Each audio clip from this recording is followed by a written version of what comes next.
Hello, everybody, and welcome to the 6 Pixels Under podcast. I hope everybody can hear me correctly and see me correctly. Also, let me move myself over to the corner really quickly. Just do that today. I don't know why all of a sudden my chat's overlaying on my... Hey, we're doing it live though, right? Welcome to this week's podcast, episode 48. And we don't have any current news that I was going to get into. Just nothing really came out. I'll tell a funny story though, but before then, we will talk a lot about MMO stuff today. So there is a bunch of MMO news. Obviously, WoW Classic has been out, as you can tell, about the bags under my eyes. But there's also been a bunch of other news, like ArcheAge Unchained was announced. You had, apparently Games Workshop has announced a Warhammer free-to-play MMO. So we have that to react to. GuildWars 2 had a big announcement recently. And I also believe Peria Chronicles was just recently canceled by was it Nexon or Gamago? Where's my link? Sorry, it's on Inven, so I've got to translate the article every single time I want to open it up. Yeah, it was Nexon. Okay, I was like, Nexon? I'm not trying to be racist, but which Asian company was that? Nexon, NCSoft, and Gamago, and which one am I missing? Pearl Abyss. Those are like the main Asian companies, right? Or am I missing any? If German2's in chat, I'm sure he can correct me, because he knows all about those games. He's probably one of the few people who seems to have played more than I have of those free-to-play Asian MMOs. I had a big time period where I got really into those, and it was because I couldn't afford to play a game that had a sub fee, and this was kind of like after Galaxies had gone on its way down, probably between like 2008 or 9 and 2012. And I remember just playing whatever random free-to-play game you could play. And you would just play games that you'd go from game to game to game, and no joke, it would feel like you're literally playing the same game. In some cases, it would feel like you're playing the same game. Like I remember playing Archlord, Two Moons, Aria. What am I missing? There's a bunch of other ones. I already said that one. Oh, of course, everyone knows Maple's Story, Decaron, Dungeon Fighter Online. Those ones play a little bit different from each other, though, to be fair. The ones that I just mentioned. But anyway, there's a lot. Yeah, so we have a bunch of MMO talks to get to today. I was hoping to get a roundtable today, but if we don't have enough people showing up, which I totally understand because it's Labor Day and you guys are just chilling, then I'll just rant a bunch and you guys can ask me questions. And that's kind of what I had planned today anyway, besides the MMO news that I wanted to get out of the way. But this week's weekly topic for the MMO roundtable is a classic WoW discussion, as you probably expected. Discuss your views on the launch of the game, your experiences playing, and on how it has affected the market. So if you just want to tell me from a player's perspective, that's cool. Maybe an outside player's perspective.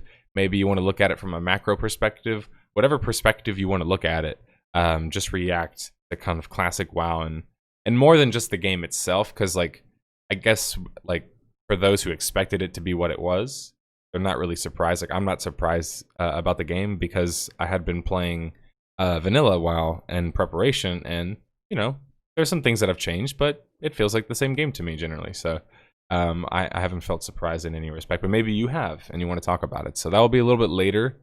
In fact, not much after I get the news out of the way, because I'm saving this podcast for rants. So if you'd like to get me going, just ask me questions. Push on my buttons, if you will. Today's one of those days. Got to get some energy out. Okay, so let's go ahead and jump into the first topic that I wanted to get to. And this one's actually not really news, but maybe I guess we could just start with a shit post first, and then see what happens. Hey, thanks for the follow. Oh yeah, you want your story? Okay, Card. Sorry, so the story was, let me go big screen again. The story for last night. My cousin, one of his good friends, just so but his dog, for some reason, sometimes when he at night, it's like he gets scared because he thinks he's alone in the house, and he has like a double bark, so he goes like, "Rrr, rrr, rrr, rrr, rrr, rrr," and he can like echo it like. And so I actually went to sleep early. That's the funny thing. I went to sleep early, and he woke me up at 2 a.m. And so guess what I did at 2 a.m., guys? These are genetics, by the way. The bags under my eyes, but today they're extra baggy. What did you guys think I did at 2 a.m.? Played WoW. Of course I was going to go play WoW. Why wouldn't I? I'm not one of those people who can go back to sleep. I played WoW till like 6 a.m. here I am. Happy Labor Day, everybody. Anyway, the topic that I wanted to react to. Unpopular opinion. But WoW Classic is kind of boring. I downvoted because this is not an unpopular opinion, and it's something that I wanted to rant about. Alright? I wanted to rant about this. Now, unpopular opinion threads in general, I actually can't stand, I'll be honest. I kind of hate them. Because they're usually somebody who thinks that something is unpopular just because it seems to go against maybe the vast majority. But it's like, think about this for a second. If WoW is the most played MMO of all time, doesn't that mean, paradoxically, essentially, that it also is the most not played? Because if you think about it, so many people play, but not everybody stays. They have a downturn. They lose players. So it's like, they've probably lost more players than games have had as active populations. So is it really unpopular to think that WoW, any state, is, thinking it's boring is unpopular per se? I actually don't think so. And I say that as somebody who, when I played WoW for the first time, that was in 05 or 06, when TVC came out. I was playing it on a private server because I couldn't afford another sub because I was already playing Star Wars Galaxies at the time, and GuildWars 1, and a bunch of other games, whatever games I could get into. And I remember back then trying WoW a couple of times and just it never really clicked with me. Didn't like the graphics. I was used to kind of like different, maybe more open-ended games, and I didn't really like that style. But back then, I was always banging on the drum that I thought WoW was kind of overrated. And I thought that it had a lot of obvious glaring flaws, and I hated that people used its success as an argument for its like art, if that makes sense. And I just wanted to bring up this topic today because if you guys didn't know that about me, I largely had existed outside of WoW for a long time in my MMO career. I tried multiple times to get into the game, like at least 4 or 5 times, and I quit every single time. But recently, playing Classic WoW, about the only time I've wanted to keep playing the game. And it's like, I'm not fast leveling right now. I mean, I've got a hunter at level 22, and I've got a warrior at level 12 or 13, I can't remember. And I've been leveling the craft slowly as well. Like, it's just enjoyable for me to get back into an MMO and have a guild experience and play with people and talk and have like a social group. And look, I'll be honest, like where I live, my best friends don't live near me. They live far away. And you feel that after a while, especially when you're a social person like me.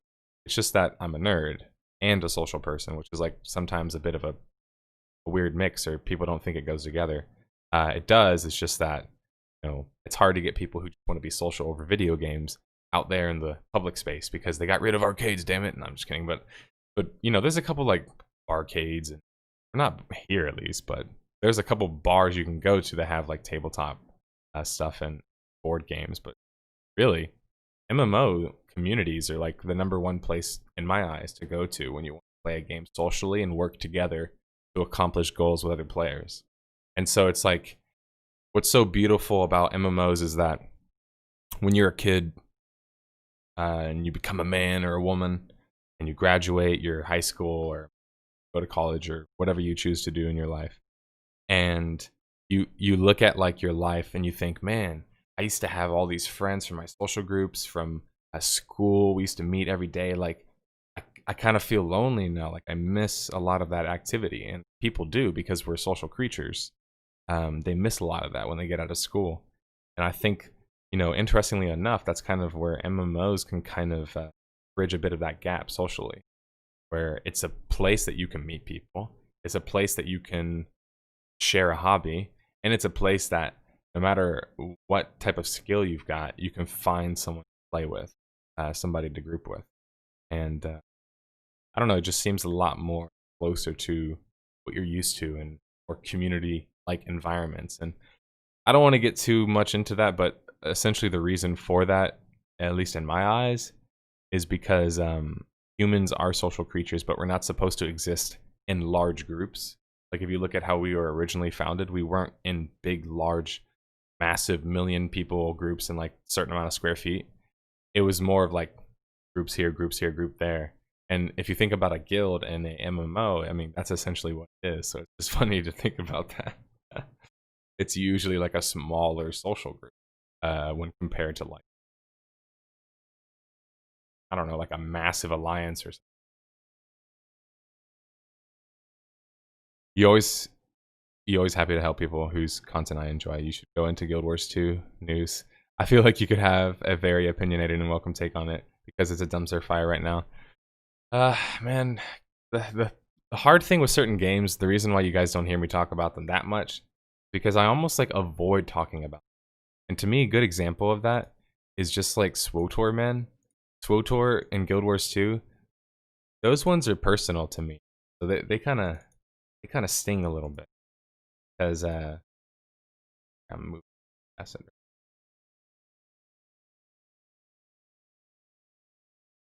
Actually, no. That one fits better. We're doing it live. But those games are so personal to me. I hate how personal, because it certainly does cloud your judgment in some way. Really into something. It's just normal human nature to become biased to joy or something that meant a lot to you. Sleep is for the weak.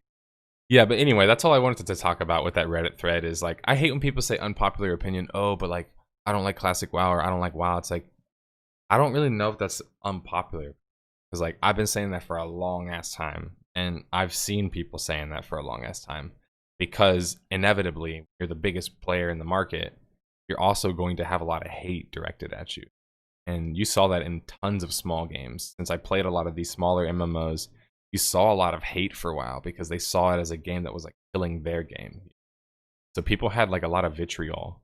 And I think that's why, like, it was weird, but when WoW Classic was like about to come out, you saw all of this vitriol where it was like almost irrational. Like people saying like galaxy brain level takes, like, but no one's gonna play it, or like the servers are gonna have to merge, or like whatever else. And it's just like, do you just not pay attention to what already exists out there? Like, of course the servers were going to get taxed. Of course they're going to have to add more servers and all that shit. I expected the game to be very popular and that it was going to be more popular than whatever servers they allotted. I kind of thought that that was like the prevailing wisdom, considering we knew how popular it was in general, and also at that time when it launched and on private servers for like the quadrillion years it's been around. 8 or 9 years. Whatever, however old the oldest vanilla server is. But I don't really have anything else to talk about that topic.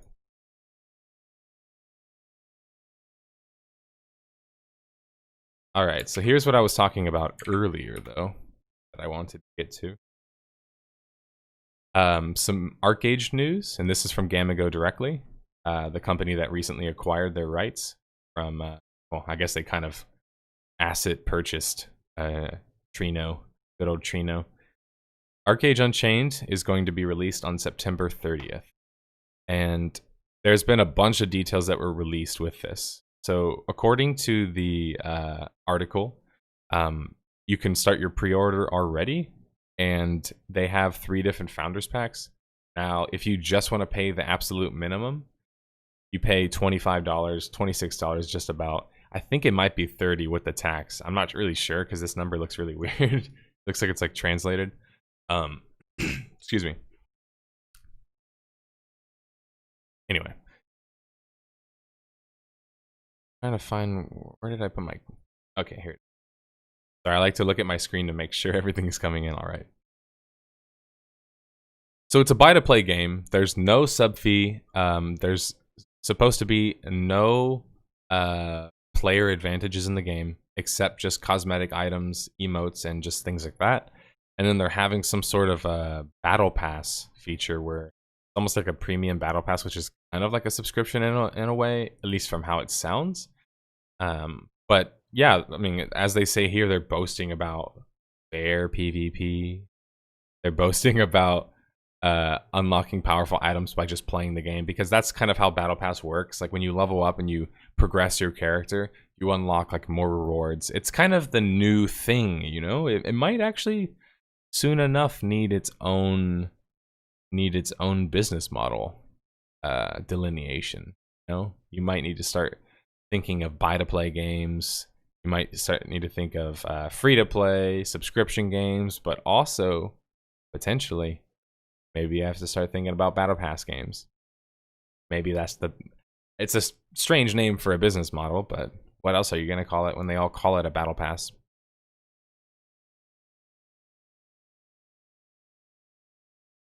This, of course, has people kind of like a mixture of excited, but also like wary because they're just not really sure what to expect. Gamago as a company doesn't have the best track record.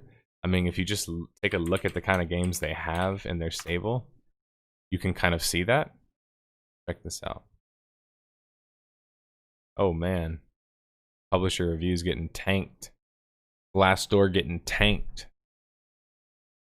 Let's check out their games. Echo of Soul, Iron Sight, Aura Kingdom, Fiesta North, Grand Fantasia, Last Chaos. And they have a bunch of browser games. And yeah.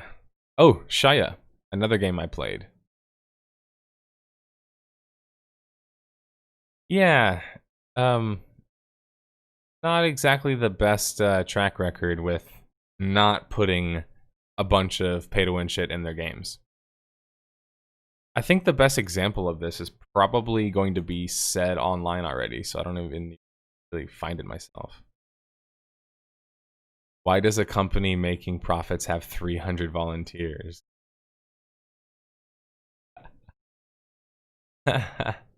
Company size small, about 80 employees, over 300 volunteers. I think what they mean is interns. People they sucked into monetizing the shit out of the MMO player base.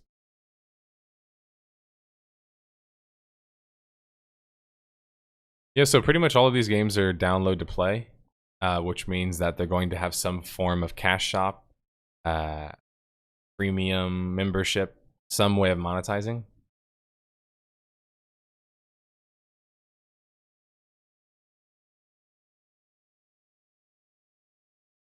Somebody linked me this article before. I was hoping I could find it. 8.24 million Gamago passwords.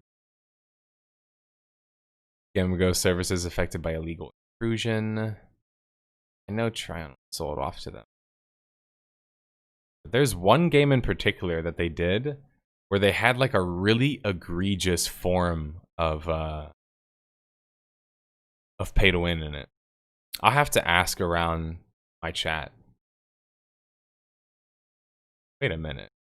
Oh, that's why they merged with Area Games. That makes a lot of sense.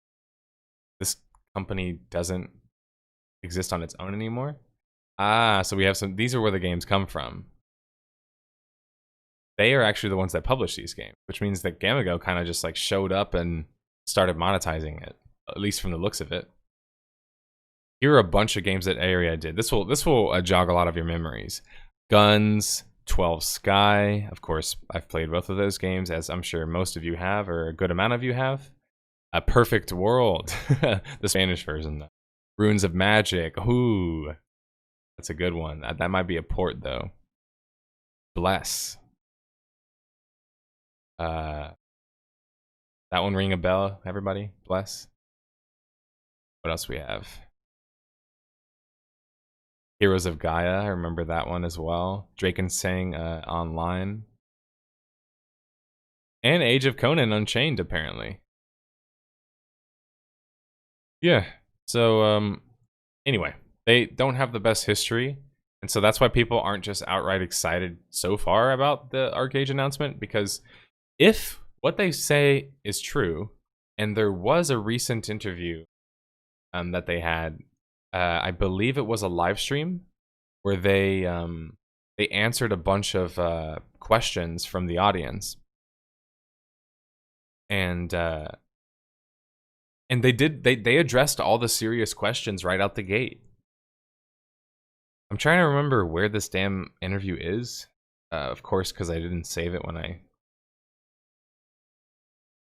don't remember if I read or watched it.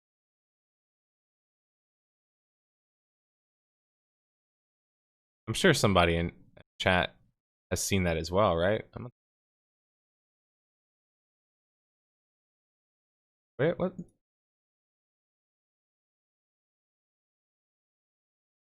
Apparently my window disappeared.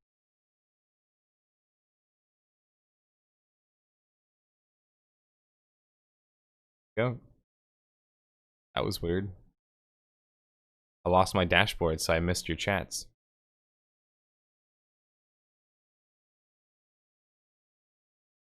Okay, so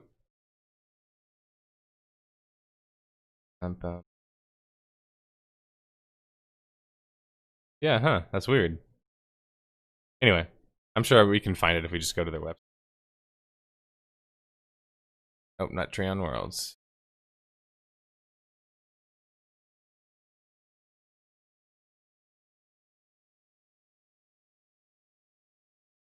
Is their website still? I guess they literally didn't even change the splash page yet. They took over the company and yet they left it like this. Sorry, that's just kind of funny. Huh, that's strange that they don't even have the news on here. So you have to go to like the Twitter.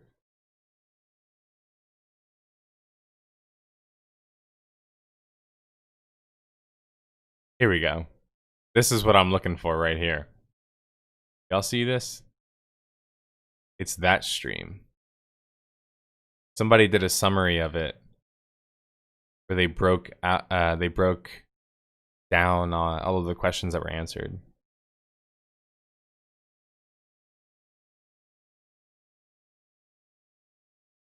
And this is so recent. It's so hard to find information about it.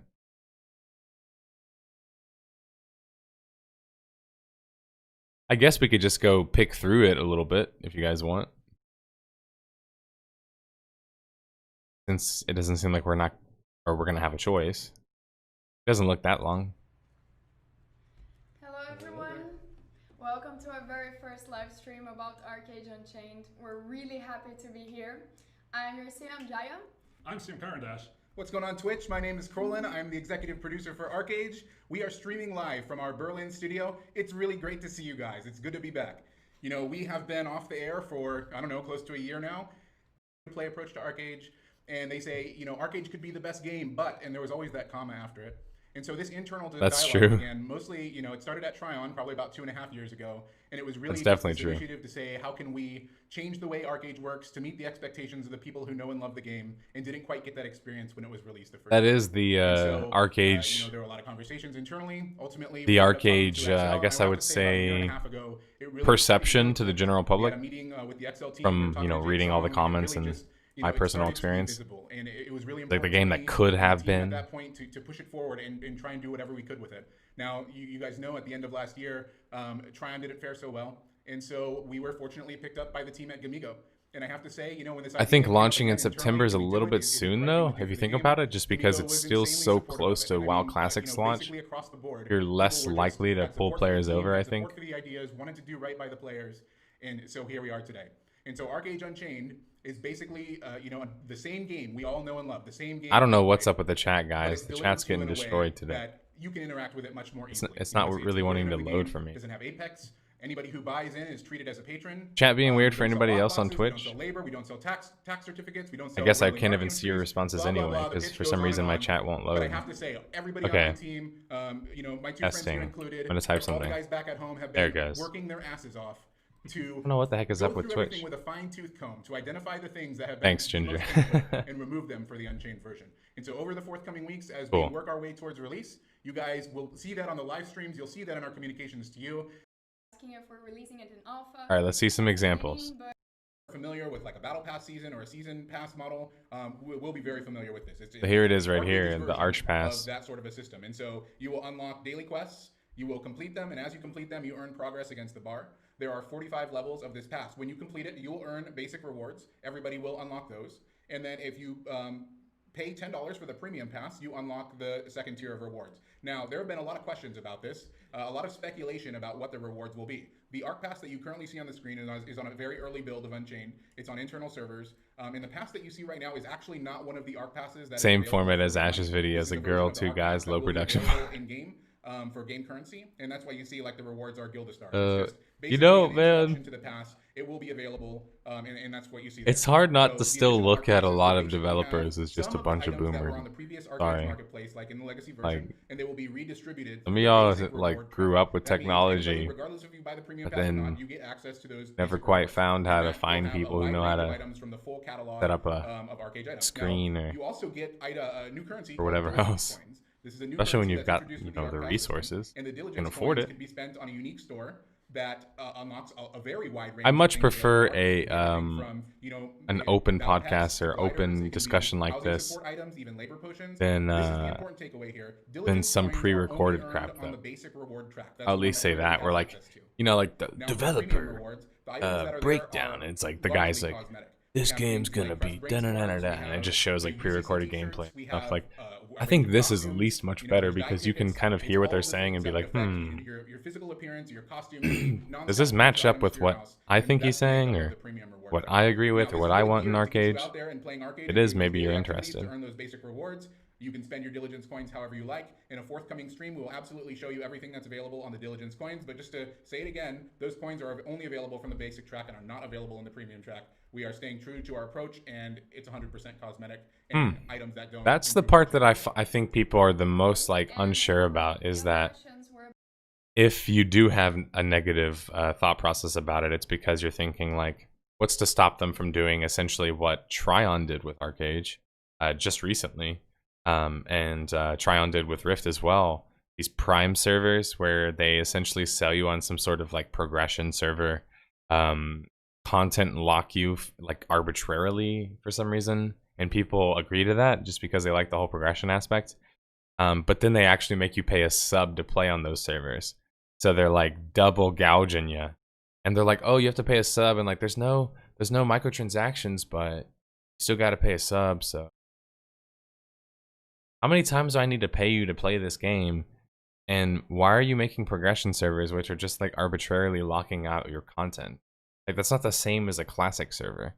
And so this actually seems a lot closer to like what a classic server would be for ArcheAge, which if they don't pull a Tryon and just all of a sudden say psych and bring all these microtransactions back, or pull a Pearl Abyss and do the same thing with Black Desert Online, they might be another contender to come back, I guess, if that makes sense. Come back from the jaws of near defeat. But it does have such a negative reputation at this point. I don't think it's ever going to get the same level of hype as it originally got, but seeing WoW's, you know, recent mega success with WoW Classic, I think that you're going to see a much more tempered response when it comes to ArcheAge Unchained. But I'm excited for it if they stay true to what they've said so far, because as I've mentioned it before, I really like the combat, and it's just fun. It's a fun game to PvP in. It's a fun game to participate with the combat in. I love the classes. They've got so many different classes to choose from and mix around. Anyway, that's my ArcheAge spiel.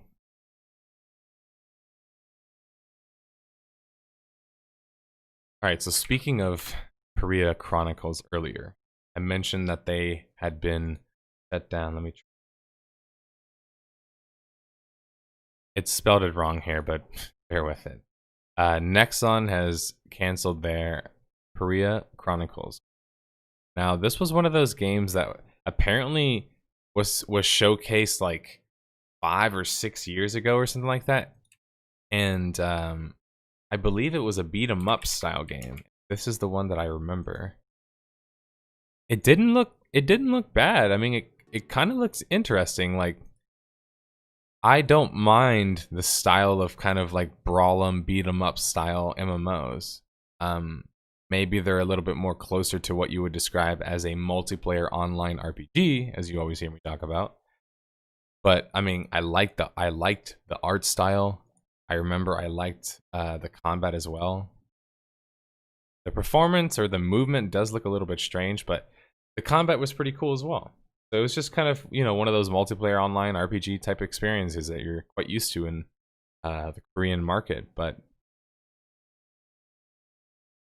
canceled so suddenly certainly makes you wonder.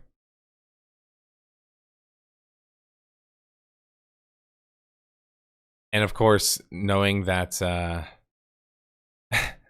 knowing that this comes from a region who's not known for explaining why they cancel things, but kind of just say that it's not up to standards.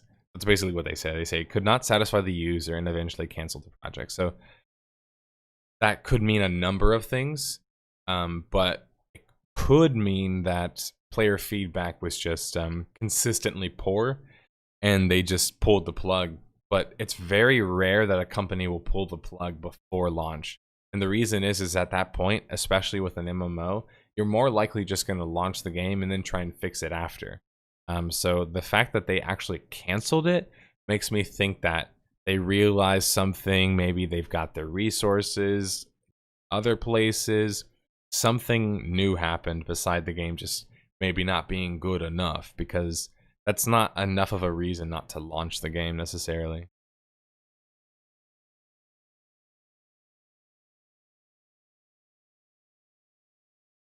Okay, this one's not going to get many likes, and I can see many angry discussions coming from it, but I'm sorry, guys. Apparently, the news has come out recently. The Games Workshop has announced Warhammer Odyssey, a new free-to-play mobile MMO RPG. Yeah. So, it's set in the old world timeline of the IP's canon. Time when people cower under the influence of Morsley of the Chaos Moon and Doomsayers roam the lands. A game will feature 3 races, 6 classes, plenty of free episodic updates. Huh.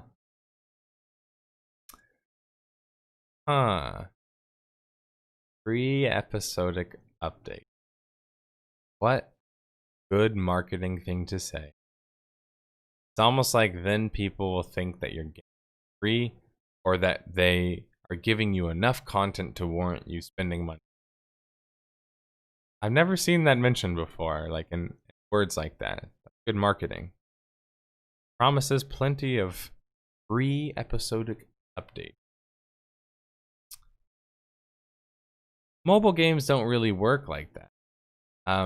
You don't make mobile games to not make money. Essentially, you make mobile these days, largely, especially at the grand scale, to make money. And you don't really make money giving away free updates.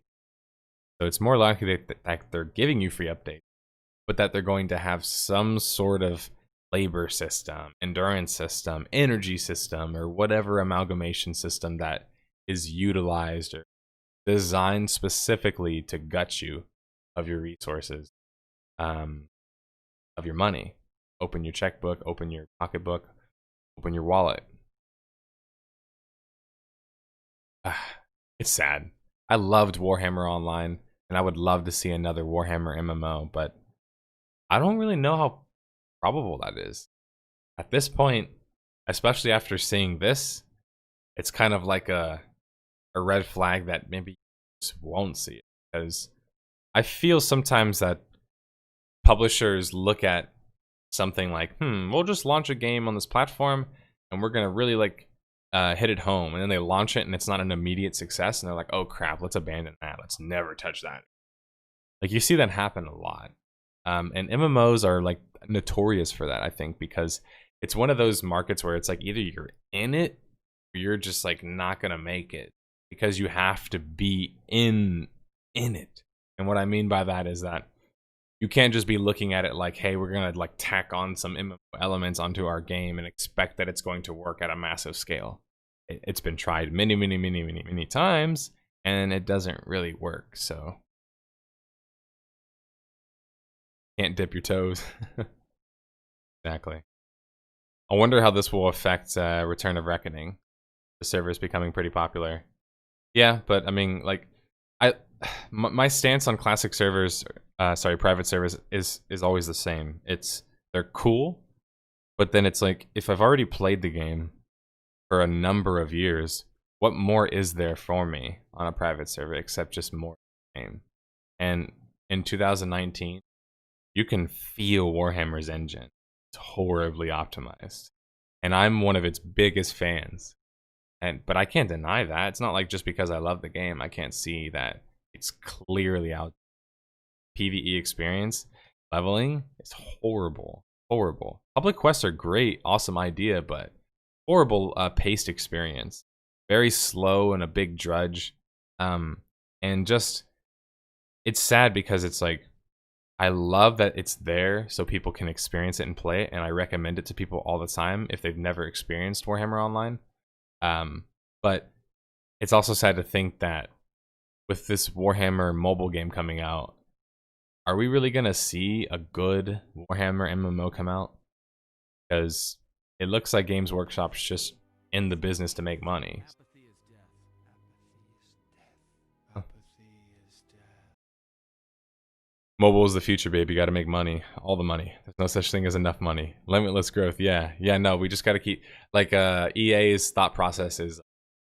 People say we're horrible. People say this and that. Microtransactions bad. Blah, blah, blah. Making more money every year. So we keep doing it. All the money. Yeah, I would love to see another Warhammer MMO is all I'm saying. I loved Warhammer Online, but that game has very obvious and bigger flaws than WoW. As much as I love Warhammer Online, and I will go as far to say that I probably love it more than WoW, and my time playing WoW Classic so far, even though it's been really fun. I just loved Warhammer as a game more. It had better lore, better story, better class archetypes, more variety, better PvP, which is, you know, something that obviously I'm very interested in, the world and PvP aspects. But it also had very obvious flaws. It tried too much to skip to WoW's loo, and that pretty much is a admitted story that I tell about Warhammer Online. I hope we get another Warhammer MMO, like a real one, because lost to 40k. Warhammer Online is not around. You've got the private servers around, but you know, Games Workshop, I doubt they're ever going to partner up with those guys. They're probably in it just to make money now, right? With their new owners. So maybe we won't see it. Kind of sad to think about. It was rushed to meet Wrath of the Lich King. Yeah, rushed to go to his death. They rushed to its death, and the worst part is like in the middle of their development, WoW just took two of their best elements, and copied them, and then outdid them with it, and it was just like curtains for Warhammer. Like, I love Warhammer's PvP. I love its CC and its class archetypes and the combat and the way that the game flowed. But boy, is that engine just horrid, man. It is so heavy. You feel like a tank in that game. Like, that's why I loved playing a Black Orc, because I feel like my character moves around like this, you know? And WoW has a much smoother feel to it. So man, could you imagine if you had a much smoother feeling Warhammer Online? You had one that had a lot more PvP objectives, so PvP wouldn't become so stale, and people would just kind of rush to the end and try and kill the king and then get the buff or the bonus XP and then rinse and repeat, because it doesn't really matter, right? There's no permanence in a sense, because it just resets again. But anyway, I loved Warhammer Online, but definitely had some big flaws. To be honest, if people are buying my immoral products and I can get more money out of them by being even shadier, wouldn't you do it? I assume the rationale is if people buy it, it's their fault. Yeah, no, that's exactly what the rationale is. It is. Because I've seen this rationale on my like microtransaction video before. People have posted it on other videos of mine before, where they make an argument where it's kind of based around like, well, like, why is it the developer's fault if people keep spending money on it? And it's almost like these people don't understand that the developers or publishers who are monetizing the game also designed the game and published it. Do you not understand how shady that could be potentially? Like, what? It's like putting somebody on the stand and then also being the executioner. It's like you can't. You have to have different systems to handle different things, checks and balances, if you will. That's just crazy to me. Instance Battlegrounds really took away from the Warhammer world. I'm going to counterpoint. I think they enriched it in the case of Warhammer Online. I think that the scenarios in Warhammer Online are better than WoW's. I have no ill feeling saying that. I think Warhammer Online's PvP scenarios and battlegrounds much better than WoW's, and I think it's actually they're up there with other instance content of that sort. So, I mean, I see what you're saying from a thematic perspective, but one thing you have to take into consideration is I'm not one person to argue the ideal argument all the time. And what I mean by that is that if I want to just argue from an ideal perspective, Warhammer should have been a sandbox. Warhammer should have had no factions. Like, it should have been open factions or multiple factions instead of just two. Warhammer should have had... I can have the idealistic argument, but I like to argue more from the perspective of, like, here's how it was. So, like, how could you have fixed that, right? What could you have changed immediately that would have made it better? And I think that, you know, the things that I mentioned, for example, with Warhammer, could have done that, and could getting rid of instance content and focusing more on open world content benefited Warhammer in the long run? I do think so, but they already had a big time constraint and not enough resources. So what you got was what you got. So it was more of like, I saw it as what they had, they made pretty good content with, despite that.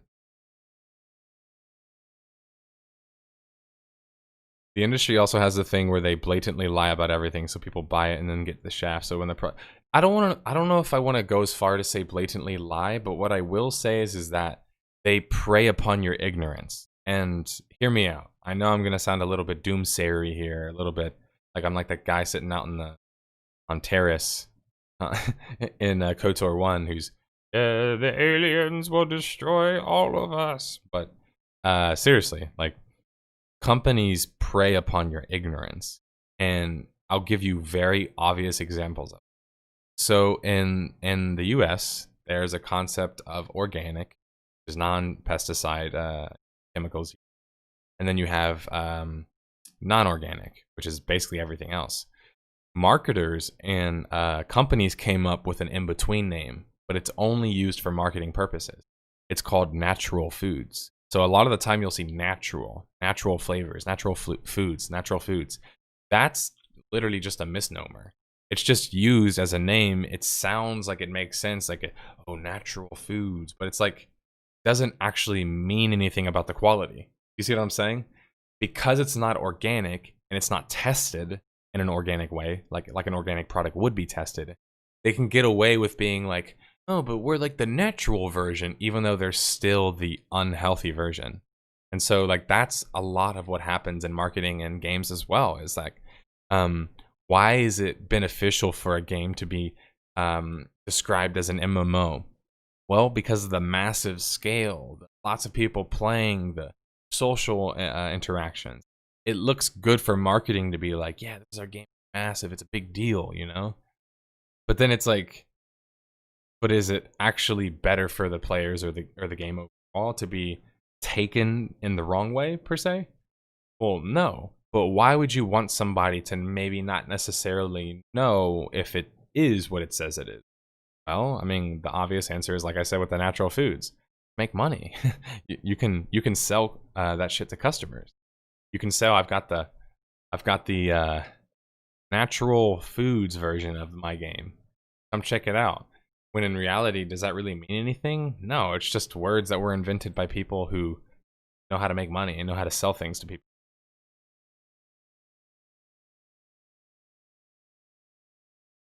I remember Naked Drinks got sued for misleading people with labels like natural, organic, without green label or black label recognition. Yeah, good point. That kind of stuff does happen. Definitely, the instances were good. Wouldn't put them down for that, for Warhammer scenario. Yeah, no, and I see where you're coming from as well.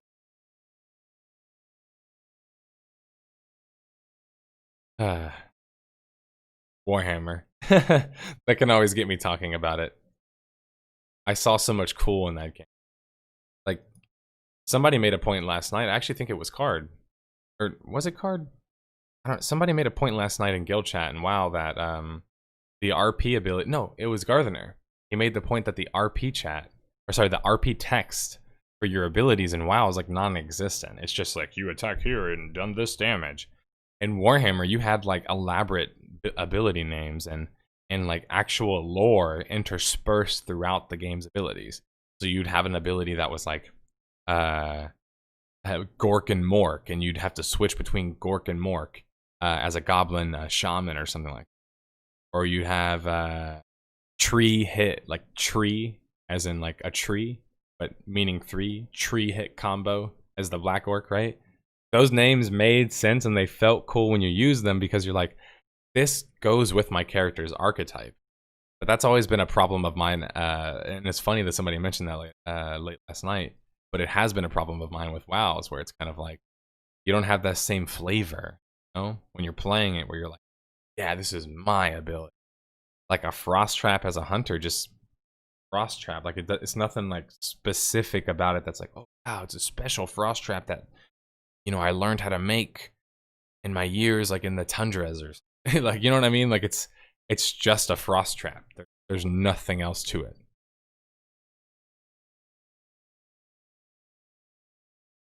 Most of Warhammer Online abilities are from the books. Well, yeah, of course, they've got that big advantage. That's probably why they had such good world story. The virtual world filled with players, how a lot of fiction portrays MMOs. Yeah, it is. And it's like the general masses are okay with current definitions of MMORPG. But I'm not okay with it. And I hope a good amount of you are not okay with it. And the reason for that is by calling a game, as I mentioned last podcast, the incorrect name or a name that doesn't technically apply, you are essentially not only dooming it to a lot of different players who are going to go in with an expectation and be surprised it's not what they expected, but you're also opening up the floodgates to introduce maybe more unsavory kinds of business practices and types of games as well, I think, at least. But Warhammer just makes me want to rant about Warhammer too much, so maybe I should move. GuildWars 2 had some big sort of announcement that wasn't really a big announcement. People were kind of pissed off about it because they expected a lot more. Not sure why, by the way.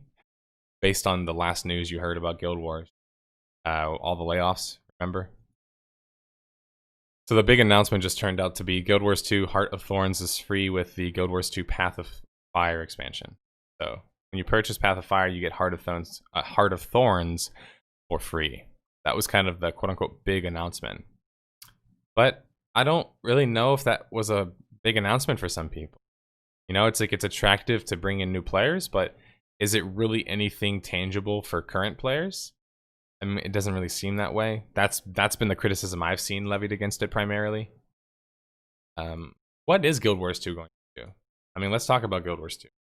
Guild Wars 2 is in an interesting position. They've ArenaNet had to lay off a bunch of employees. They've already admitted that they're going to slow down progression in the game just because of their resources. That they canceled a bunch of like hidden projects that were being worked on. And essentially things weren't really looking so good for Guild Wars 2, kind of almost out of nowhere for a lot of people. But it didn't surprise me because whenever I was doing my Ion video, I was looking a lot at the NCSoft financials, which are, you know, it's publicly available. And I saw how little money Guild Wars 2 made in comparison, despite how many players played it in comparison to some of those that were on the list. And it's just buy-to-play game in America. With it, even with its cash shop, it's not making the kind of money that these other games are making for NCSoft, especially these mobile games. So it's becoming less and less attractive for them, especially because its primary content source, guys, I can't say this enough, so please hear me out, is perishable. Its main source of content is perishable. It's linear content. It's got theme park content. I don't want to say it's 100% a theme park, because I don't think it is as clearly as other games are. But it's got theme park content, meaning it's got a shelf life. Those guilds will perish, right? Once you consume the content, there's no more content unless they create more of it.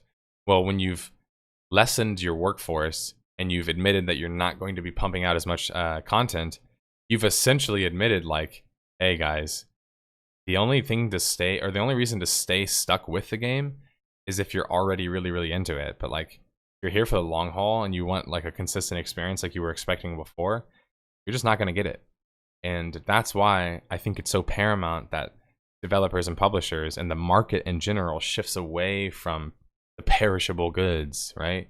The goods that can just poof, go bad because you've already played the content. I'm not saying you can't have an instanced raid or an instanced dungeon or an instance. Like, I can find those fun as well, and I don't think that instance is necessarily a bad thing. The problem is when your game is essentially able to be digested like a food object. I'm not re-eating that food object. Once I've consumed it, I'm not eating it again. No, I've eaten it once and that's it. I've consumed it. And MMO content largely nowadays is treated like that. You just eat it and boom, you're done with it. You're done with it. You're done with it. But if Guild Wars 2 had a lot more systems, say for example, closer to Guild Wars 1's, I don't know, Guild Wars system and ranking systems within that, they would have had a lot more replayability in their PvP experience. But then they would have had to balance that, and then they would have had to dedicate resources to that originally. So that wasn't really a focus for them. But if you don't have any sort of dynamic content in your game, then you're only going to be just waiting for the next content expansion to come out. Otherwise, what the hell else do you do in the game? My point is that that model is just not sustainable. It is not sustainable. It works, when you've got big marketing, big dollars, big budget, huge publisher behind you, NCSoft, pulling all this money into you. Then all of a sudden, as soon as you're having not even a bad year, not even like an okay year, but like a good sort of year, they're already like, hey, we need to cut your workforce, scale things back, you're not making enough money. Why? Because they're expecting free-to-play money from a game that has a buy-to-play business model, which again requires that digestible content that isn't going to come back up once I've eaten it already. You see the problem? So I'm worried about Guild Wars 2 because with this quote-unquote big announcement, it doesn't really seem like it's big enough for me. And as somebody mentioned in chat, they had been hyping this up. This was like some big stream, and people were kind of pissed off about that, especially because they have been complaining about World versus World for some time. Obviously, PvP has been complained about for the eternity of that game. But even just the story crowd's wondering, when's the next expansion going to come out? When's the next content update going to come out? But we don't know that now, and it's probably less likely to come out anytime soon. So I'm worried about Guild Wars 2, because NCSoft has in the past already showed a propensity to shut a game down when it's no longer profitable. And Guild Wars 2 is expensive to run. I know that. ArenaNet, got a team over here, an office over here. You've got to worry about your servers, your constant injections of massive content updates. Look at the production that they put into these expansions and these world events in Guild Wars 2. It has to be expensive to me. And it's clearly not making them enough money based on the return that they're getting. And if you guys haven't seen this already, I hate talking about numbers without actually showing you guys. I'll show you that you can do this yourself as well. That's the main things I like to teach you guys, is don't look at me as the only voice, the only person to listen to. But just look at me as, you know, hopefully a good person to listen to, because again, hopefully I'll always and will always try and focus on telling you guys to think for yourself and go out and find the data and look at it. And I'm not saying you need to understand everything, but it doesn't take a lot of smarts to understand what this means. Right?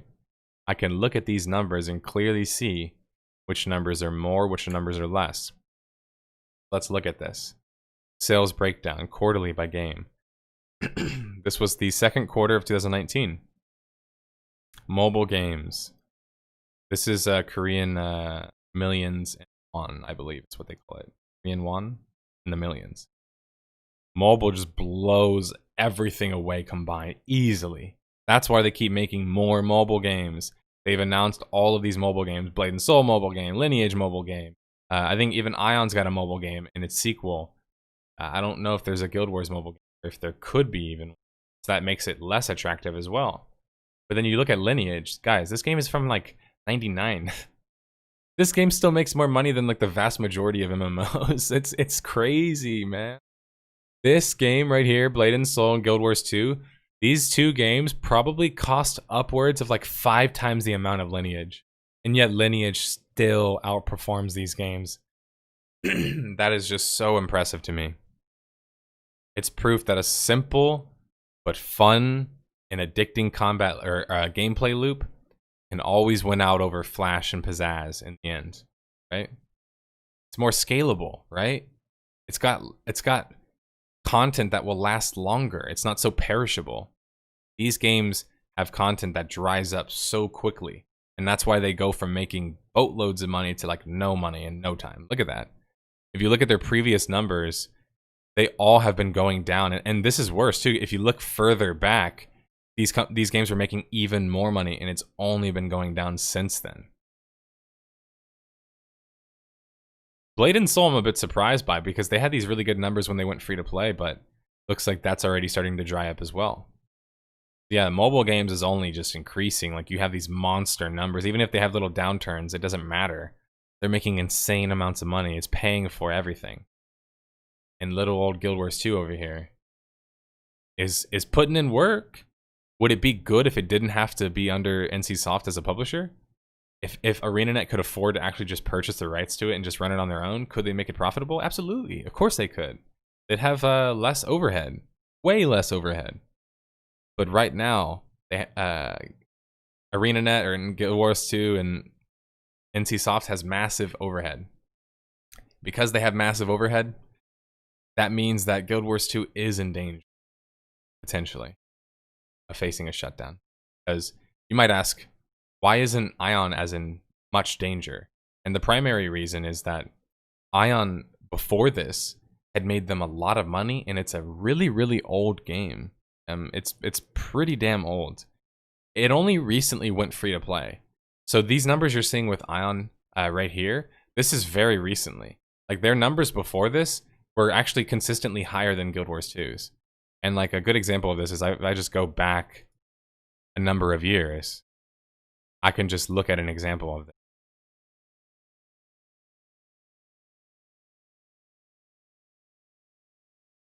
It's not going to, well, overhead as in the company itself. So NCSoft has to turn a profit, and a corporation has to turn a much higher profit than a small business does. For example, I worked in both a corporation and a small business, and I was a salesman, project manager, so I know how much money is being exchanged and how much money projects are worth. And in my experience, the way it worked was, let's say when I was working at the big corporation, if we bid on a job, the only way we would make money is if we could bid over about 40 to 45%. So that was our profit margin we had to operate at if we wanted to make money, because of how expensive we were as a company.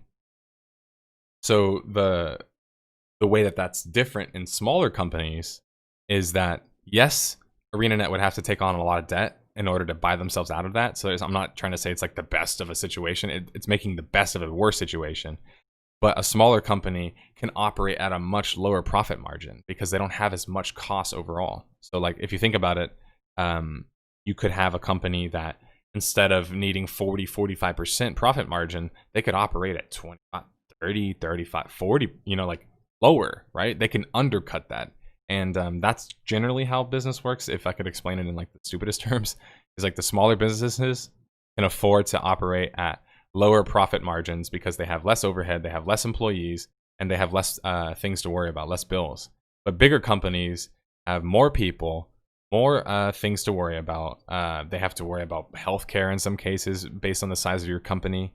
They have to worry about pensions and who knows what else. Probably a bunch of other costs as well. Okay, so here are the numbers that I wanted to show you guys. This is from 2016, the third quarter of 2016. I just picked that by random. And here's my claim was that Ion was kicking Guild Wars 2's ass for a while. And while here at its peak, it looks like Guild Wars 2 is performing much better. This is during peak expansion time. Think about that. Peak expansion time, Guild Wars 2 will put up huge numbers because that's how it makes money off expansions. But in between expansions, look at that. Boom, huge drop off in how much money it makes. And yet look at Ion. Ion is a lot more steady.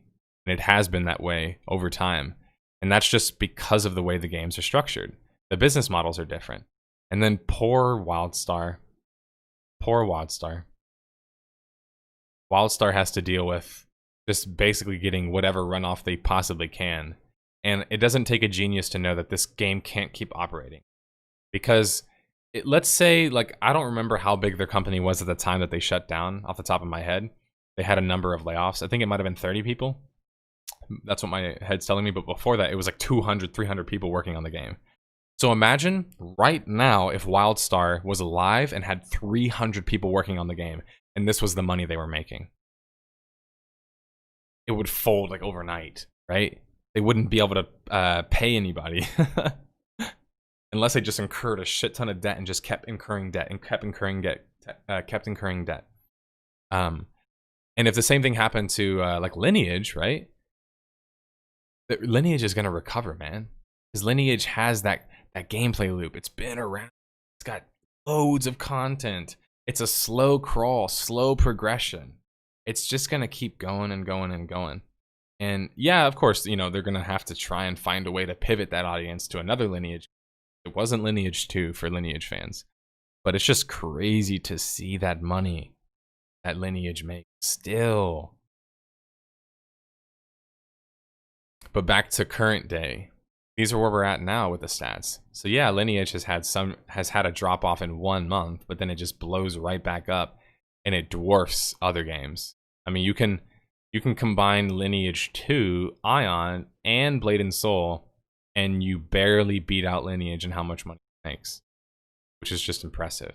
But I did this exercise to show you guys just how much trouble Guild Wars 2 is actually in. Like, this isn't a subjective argument. They've already had the layoffs and they're already making way less money than the competition. Because this is competition, if you think about it. They are competing for resources from NCSoft. In Guild Wars 2 themselves, ArenaNet admitted, or it might have been NCSoft admitted it in a Korean presser, but they said that they're too expensive, essentially. In a nutshell, that's what they said. We're too expensive. That's why they had to let go of a bunch of people.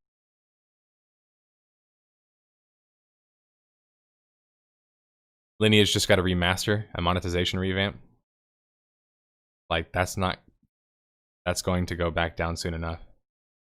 I mean, did you just look at the other numbers though? I just pulled up random numbers from 2 years ago.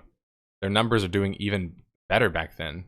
So yeah, it has been slowly coming down, but still massively outperforming games that cost way more money to uphold and games that cost way more money to create. So my point is that Lineage is still a top performing MMO after 21 years of live or something like that. Crazy.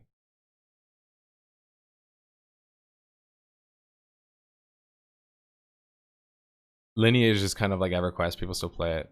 I mean, a lot more people play Lineage than they play EverQuest. That's for sure. We just don't know that because we're not from Korea. If you're from Korea, Lineage is normal there. You can go play it at a PC bang. People are playing Lineage if you watch streams sometimes. You'll see people playing League, and then you look in the back and people are playing Lineage still. In 2019. That game is crazy old. Sorry, I just can't get over the fact that that's just so impressive to me. And yeah, and that's essentially my argument as well, confronting Thanatos. I think it's going to outpace Guild Wars 2 from the looks of it, that's for sure. I wish Guild Wars 1 would get a classic treatment, because for me, the hardest part of playing it currently is... I agree with that, but I also think that if it wanted a classic treatment, they'd have to change the way heroes work. Because they have heroes, and they have henchmen, as you remember, I'm sure. And henchmen were way less effective than heroes. Heroes came with a Nightfall expansion, and when they came with the Nightfall expansion, they're way better than companions. And so they kind of make a lot of older content like really, really easy, because you can just grab a Final Fantasy 11 has the same problem, by the way. You can grab like your little hero buddies, and they make the game so easier.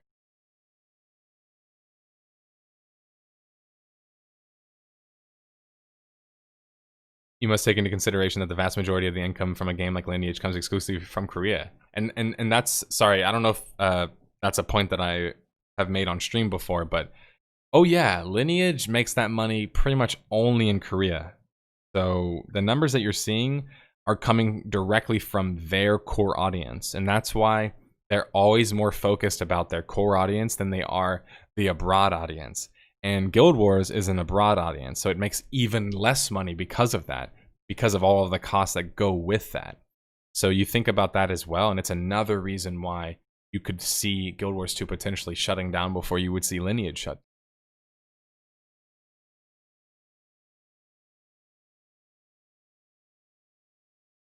All right, should we do okay, so for today's MMO roundtable, I'd like everybody to join me in the podcast lobby if you can, if you have some time to chat and voice. I wanted to go over this week's WoW discussion. It's just a weekly topic of talking about your experiences with Classic WoW so far. Discuss your views on the launch of the game, your experiences playing it. How do you think it's affected the market? Do you think it's affected the market? I'm looking at it from kind of all angles, really, because I'm just interested from the perspective of a player, perspective of a passerby, perspective of someone who's looking at market forces, maybe, or seeing like if other games are reacting to such a thing. I mean, ArcheAge seems like it is, so I think we can already answer that question. But anyway, if any of you would like to join me today in podcast lobby, please join me now. I've got Card and Binato currently in lobby, and I'd like at least 1 or 2 other people, so if you've got some time, please join me. Ginger's in. My big question is how much effort will go into preserving these games. That's what has me the most worried about NCSoft, is that they don't really seem to give a shit about preservation at all. Like, I haven't seen them care about preservation. They just seem to care about kind of making money.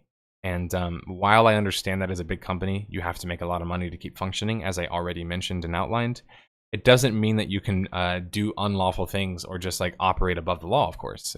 And everything got quieter.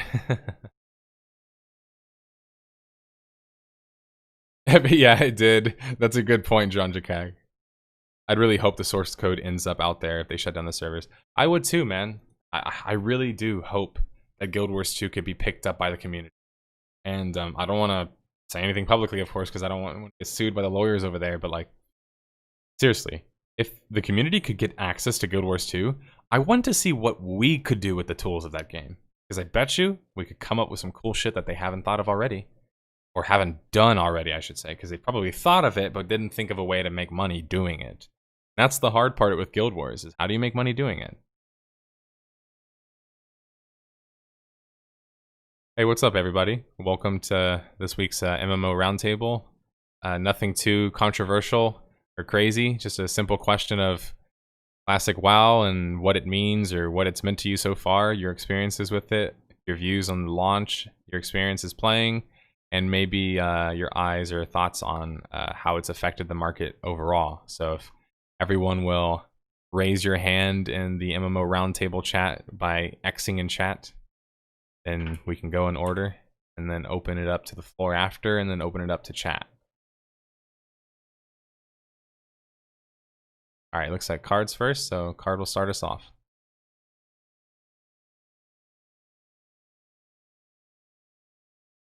It has been pretty much exactly what I had expected from it. Like, I've played it. Like, I played original vanilla, so I knew what I was in for. Which is also why I'm pretty much playing it like I played original vanilla. Like, I know some people are going, like a lot of you here are going full on hardcore, massive leveling and everything. And I'm just like, I'll take half an hour here, an hour there, and just slowly make my way through. Because that's how I used to experience Classic. And I think it does the trick. I will say though, when you are playing this, and I just happened to listen to the Mighty Jingles, another YouTuber, and he mentioned it in his weekly I don't know, podcast, the updatey bit that he always does. And he was just like, yeah, there are just things that you notice when you're playing Classic that, and he mentioned a lot more about some things that are just like, yeah, those things don't have not aged well. And I think that's a lot to do with questing specifically. Like, for example, if you have quests that you need to gather drops, like the drop rates on some of these quests, of course, yeah, it can be annoyingly low, which is annoying on its own. But what may actually like drew my attention to it was like, okay, but wait, if I group up in Classic, I don't benefit from it from doing these quests that drop stuff. So it's like, I know people are always like, Classic needs to be Classic, but I think there's some quality of life changes that could be made that would still keep the game Classic, but would actually, help out being an MMO. Like, hey, give people the ability to share quest drops. If a mob drops a quest item, let everybody in the party grab it because it encourages grouping up again. On the grouping up bit, I will say I'm loving that bit. Like, you go out there, people are questing, people will just put you in there. Like, yeah, group up because we can help each other out. It makes things easier, and that's been quite the enjoyable part of it. As for the effect on the market, it's going to be way too early to call anything on that. Like, it's been out for a week or so now, and it's going to take months before you can really start to make a full-on fair judgment as in what kind of an effect it will have on the market. As far as the launch concerned was, well, it was a typical Blizzard World of Warcraft launch. They fucked it up completely in the fact that there was just not enough capacity for people to play. And well, yeah. I think it was what was expected, but it was like really, really, really bad. Like, I was lucky because we're EU and we're playing on NA server because we're playing around with you, so I can dodge the queues. I have not seen a single queue myself, but the queues that I've seen people post have been downright ridiculous, and Blizzard should be ashamed for that. And yeah, you mentioned chat, it is some lazy design there. But yeah, that's my initial thoughts. I'm not gonna spend too much time because otherwise we'll run over 5 hours again.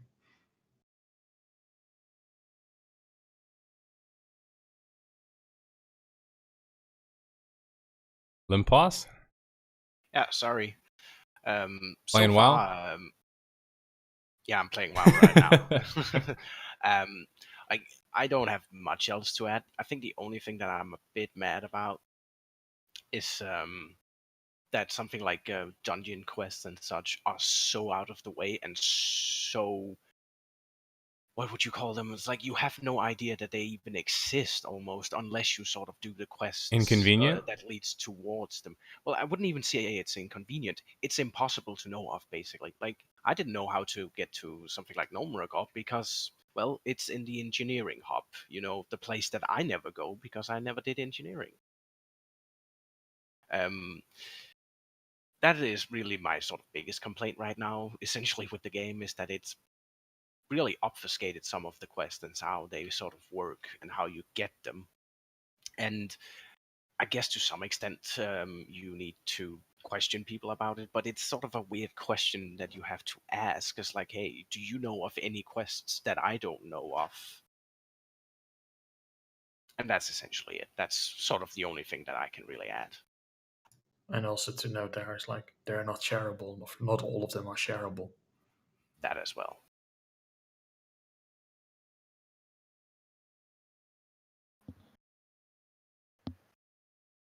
All right. So my experience so far with Classic WoW is exactly what I wanted it to be, because I've been seeing like the community kind of coming together in WoW. Now, there's a little bit of a disconnect because there's a lot of retail players coming in and being like, I'm going to treat this like retail, fuck you all, I got mine. But at the same time, you have a lot of players just kind of being orderly. I've seen constant queues for named mobs.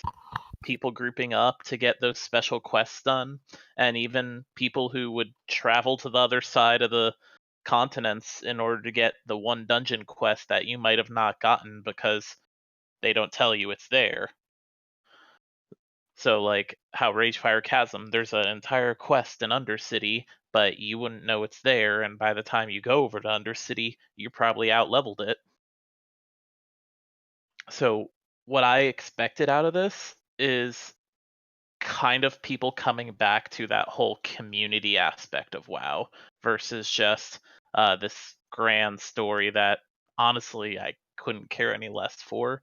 And I think as far as the effect on the community at large, you're not really going to see the end results until about December when Warcraft 3 Remastered comes out to see if people, dodge this for the better lore and things like that.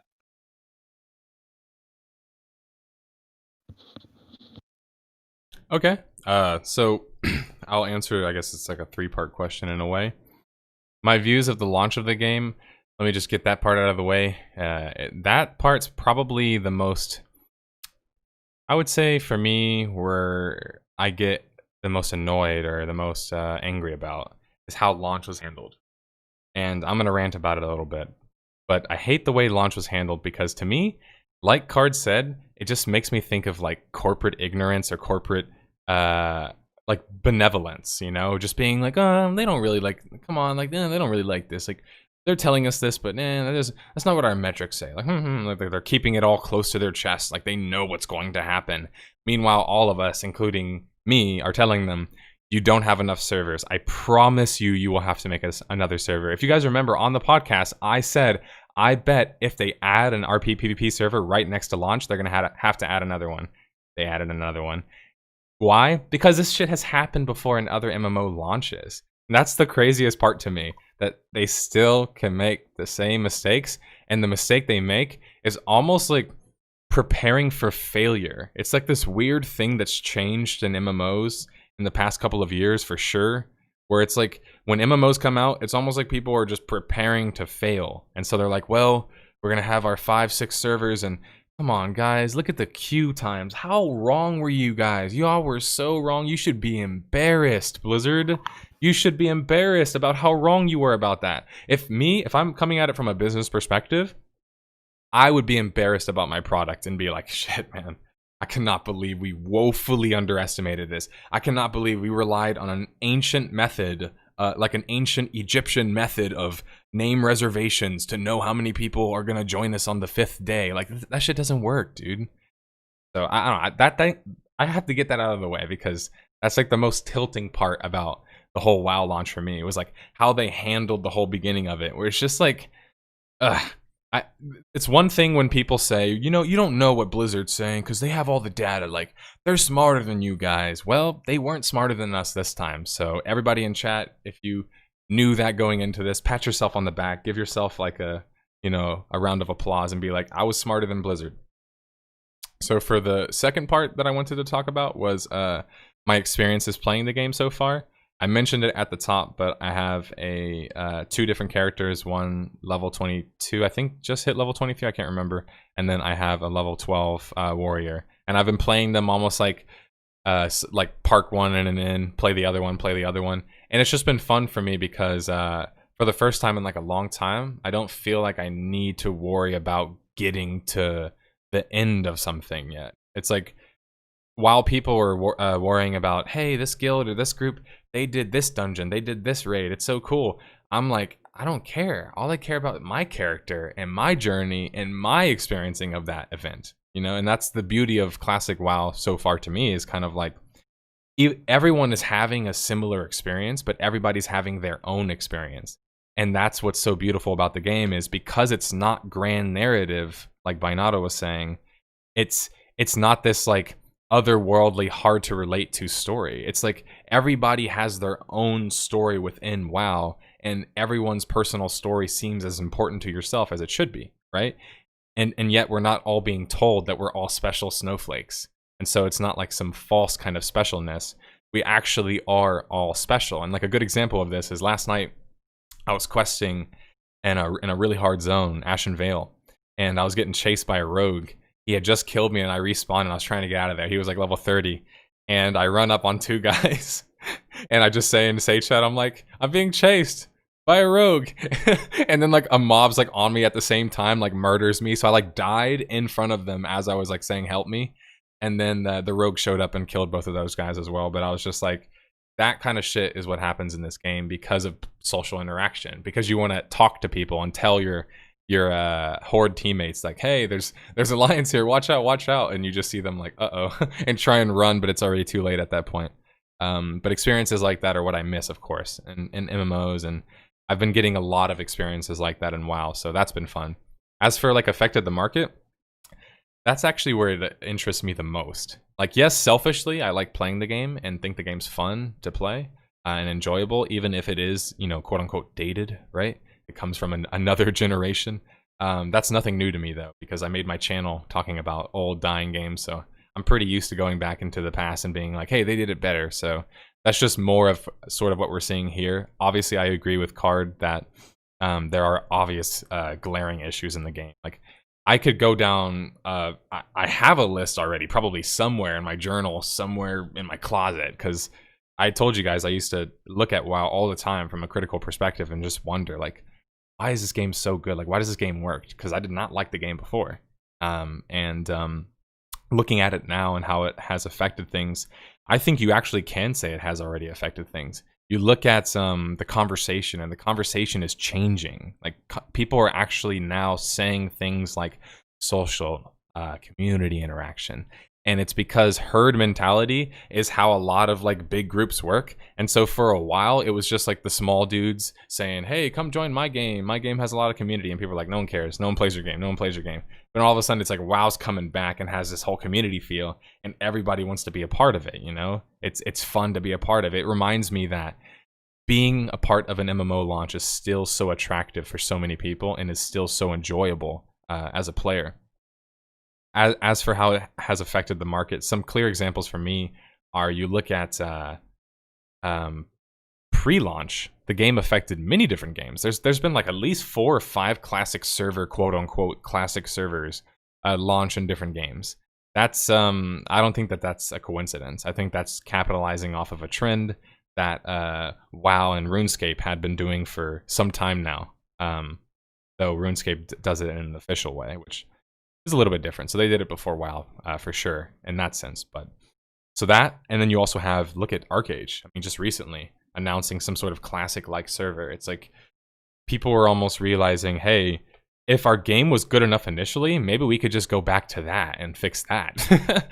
And it's funny because it's like, well, yeah, no duh, because why wouldn't a company want to do that? Especially a company like Gamago, who has ArcheAge under their wing, because they could be like, this game was one of those games that was supposed to be the savior, but wasn't. So we could still save it if we just look at WoW and how they've learned from their experiences by essentially bringing back a classic game as well. And so I think that they could learn from that, and obviously a bunch of other games can learn from that. On a large macro scale, is it going to lead to anything yet? Probably nothing yet, but I'm just happy to see the conversation changing. And I read conversations a lot, comments on my videos, Reddit, Discord, people talking to me in chat, wherever. And I'm just glad to see the overall conversation starting to come back into that. Hey, let's start holding these games accountable for the massive multiplayer online elements, the ones that are in the name that they describe themselves as. That's my view on Classic WoW. And I think Carlo asked about a 32-part analysis and review of Classic WoW. Definitely not right now, and I don't know, maybe some other time. Ginger. Hey, what's up, guys? What's up?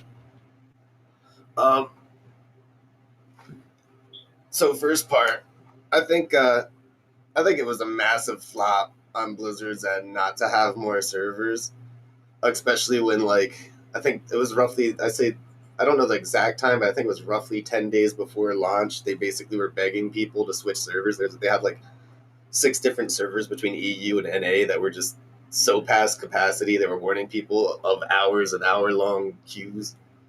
So just knowing that 10 days early, I think they should have known then to add more servers, not to add more servers on the day of launch. I think that was a little silly. And then when it launched, you look at Shatra. Shatra is probably the most popular server of them all on the EU, and maybe even NA. They had a 100K person queue. I think it was. I think the picture I seen, it was 12-hour queue. Could you imagine playing Shatra? Like, you and your guild are planning on playing Shatra. Everybody goes to log in, and you have to wait till tomorrow to actually play the game. I think that's a little beyond absurd in my opinion. But I feel like you pretty much covered everything else when it came to the actual launch. Experience wise, I'm really loving the sense of community. Like right now, right before I jumped on the MMO roundtable, I was power leveling my alchemy so I could send some of our healers like Hug and Lempos mana potions. I have some more. I have some more healing potions for some of the lower level melee characters. Just like you rely on other people and their ability to do things for you in this game, which is very different compared to just about anything else on the market right now, where you can basically just solo your way through most of the content. I think that's pretty awesome. Especially the questing, doing some of the elite quests. I had a crazy experience in Dun Karak for the Battle of Hillsbrad quest. We had a 4-man group, and we really didn't know what we were getting into. It's been 15 years. Like, I remember the quest line, but I don't remember it enough to actually remember what I was getting into. It's basically an open world dungeon, which is wild to think of. But it's an open world dungeon, and we're 4-manning through it, and like it's just like the way that everybody's relying on each other so heavily because we're 1 man short. We're getting crazy aggro and respawns on us. Everything's an elite. Some of us are under leveled, and somehow nobody died. 4-man. We had a 9 elite pull one time where everybody went home. I had to switch out of my bear form tanking to help back up heal. It was just a crazy experience. That kind of teamwork just to get a simple quest done, like just one simple final quest and a quest line done, so everybody could get like a fancy staff or something like that. Last night also I had probably the coolest experience yet. I think last night I had the most fun playing this classic experience yet with me and Hug. We were on our way to do some late night fishing. We were both planning on getting off there pretty soon, so we're like, hey, let's go fish around, get some stuff to level up cooking, yada yada. And we go to Hillsbrad again because that's just basically where the fish that my buddy needed to level his cooking were at. And somebody puts in general chat looking for PvP group. Like, knowing me, I instantly hit him up like, hey, what's up? I'm officially a PvP group now. And I went to go look for more people, and I got a private message saying that there's been a group of like 5 to 10 alliance that have been running around like killing everybody at the Lobby farm area in Hillsbrad. So I was like, screw it, let's start a raid. By the end of the night, we had like 20 people and held Hillsbrad as a horde only area really for a good like hour and a half. And it was just like that community outreach, like the way that people, like you put up in a general chat or in a looking for group chat, like, hey, the Alliance have been attacking our lobbies for the last few hours. We're taking Hillsbrad back, and everybody's coming around like gathering, super excited about it just to defend their own people, like it's a real battle for Azeroth, pun intended. And I don't know, I feel like that experience is extremely missing from retail and also like all other modern games. There's no sense of urgency or sense of community that you got to like defend your brothers in arms. It's more or less everybody's like grinding or doing their own solo content. So the experiences I've had in Classic have been nothing less than stellar so far. There are some minor inconveniences. I think Card touched up on one with loot drops. Loot drop quests can be a real pain because a lot of them have really low chances of dropping anyway. And if you're doing like a 3-man group or 4-man group, that means you have to do the quest literally 4 times. It's a decent XP grind, but it does add a lot of extra time onto doing that one quest and being in that one area than really it needs to be. I think that's one thing that they definitely did the right thing pushing towards retail by making it so multiple people can drop the item, or multiple people can loot the item, I mean, my bad. The market. I really think this is purely opinion, but I think you're going to see the market kind of slow down a bit with Classic. Purely because of all the hype around it. Like, I know people that are coming from survival games, people that are coming from Elder Scrolls Online, people that are coming from Final Fantasy. I know people that are virtually coming from like every other type of game, even people that are like MOBA players that mostly play like League or Smite or something like that are coming to play Classic. And I think it just has that kind of power. Like, WoW's always kind of had that kind of power, especially over the MMO market, but over the video game market in general on PC. I think you're going to see, at least for the first month or so of release, I think you're going to see just other games kind of lose population a little bit or take a dip in population until WoW Classic kind of calms down. And I also wanted to add one other game that you were talking about. Video games are making Classic servers. Latro, Lord of the Rings Online, actually just did that, and they announced theirs shortly after WoW Classic was announced last year. So it just goes to show, like, people say, "Hey, they're doing this, so I mean, we better keep doing what we've been doing for the last 15 years and copy them." It's the kind of power they have on the market. That's all I gotta say.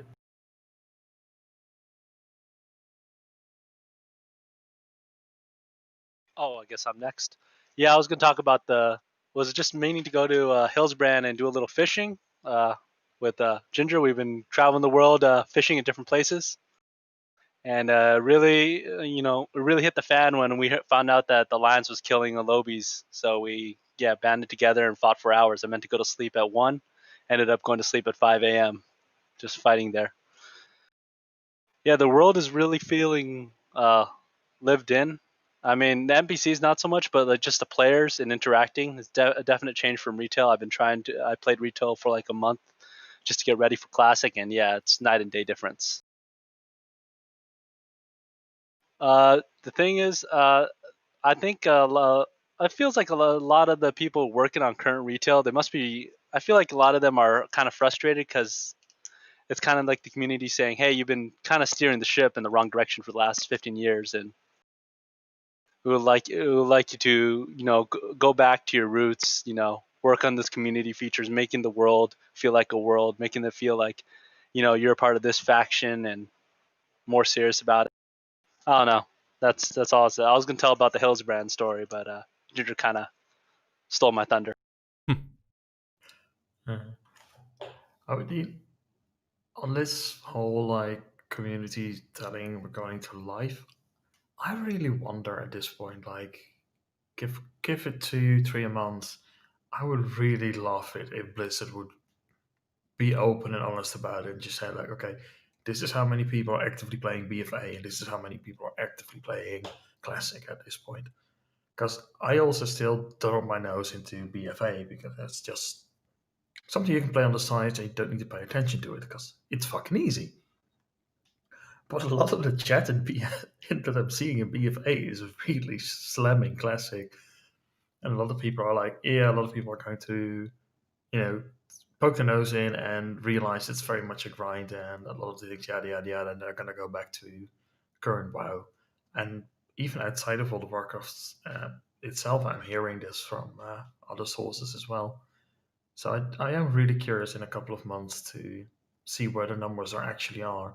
And I think Blizzard is going to be as well, because I think, the numbers 3-6 months from now, they're going to look at it, and if there's a clear difference in it, they're going to say, okay, this is the direction we're going to go on, this is where we're going to focus on, because this is where our future is for this game.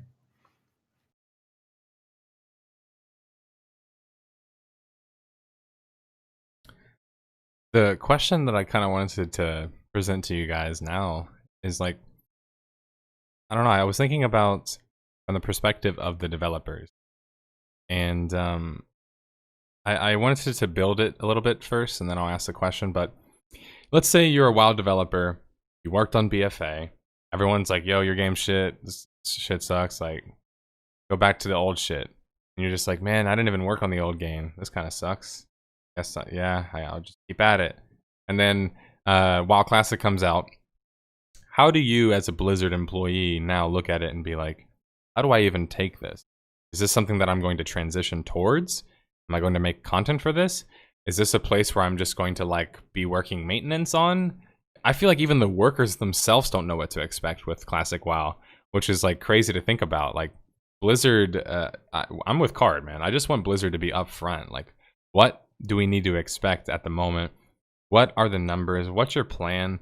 Are you going to eventually turn this into Classic Plus? Because we hear you talk about it sometimes, but we don't know if you're just saying that shit. I feel like at some point within the next, maybe 6 months, maybe halfway through next year will be a good time to see if they've put anything out there, if they've said anything, if they've made any statements in that regard. But I think it's also just kind of unfair to the workers in a way, because it's like you don't even know what you're really even working on. Am I gonna be able to build a new game out of this, or are we just maintaining what we have currently? So it's just interesting to think that even if you work for Blizzard, you probably don't even know what's really going on right now.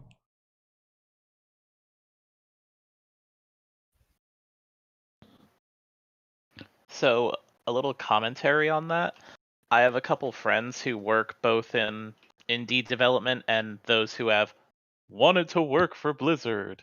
And some of the big corporate issues that keep coming up out of it is Blizzard's not the same company we all used to know and love.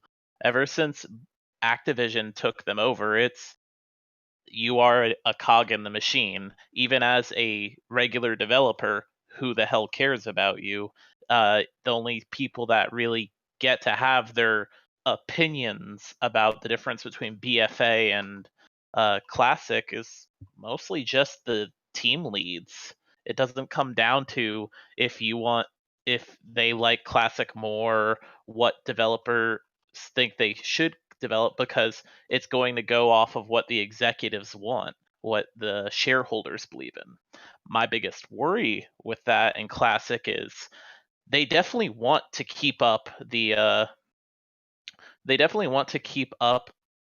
Classic, but they also want to keep up retail, because retail has the massive microtransaction store. And you're going to have to deal with a lot of cynicism regarding people in the forums going, we want our transmog back, we want our special cash shop mounts back. And you're going to have to see this cultural clash between people either wanting something that is counterintuitive to what WoW represents, or Blizzard giving in to those people and basically them just distilling down the Classic experience all over again.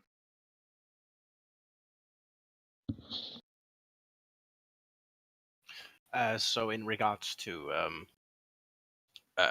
what was it? How they must feel. I mean, it must feel honestly terrible, because they didn't make that game, and they sort of don't know the exact eccentric ideas that was based upon, which for them must be very strange to have to then suddenly have a community that wants something that you're not actually really experienced with. Now, they can probably to some extent recreate it. The question is just how well they can recreate it. They are game designers, so I would say probably to some extent fairly well. But it is still, it's gonna be different, because it's different people. It's been 15 years. And yeah, that's about it.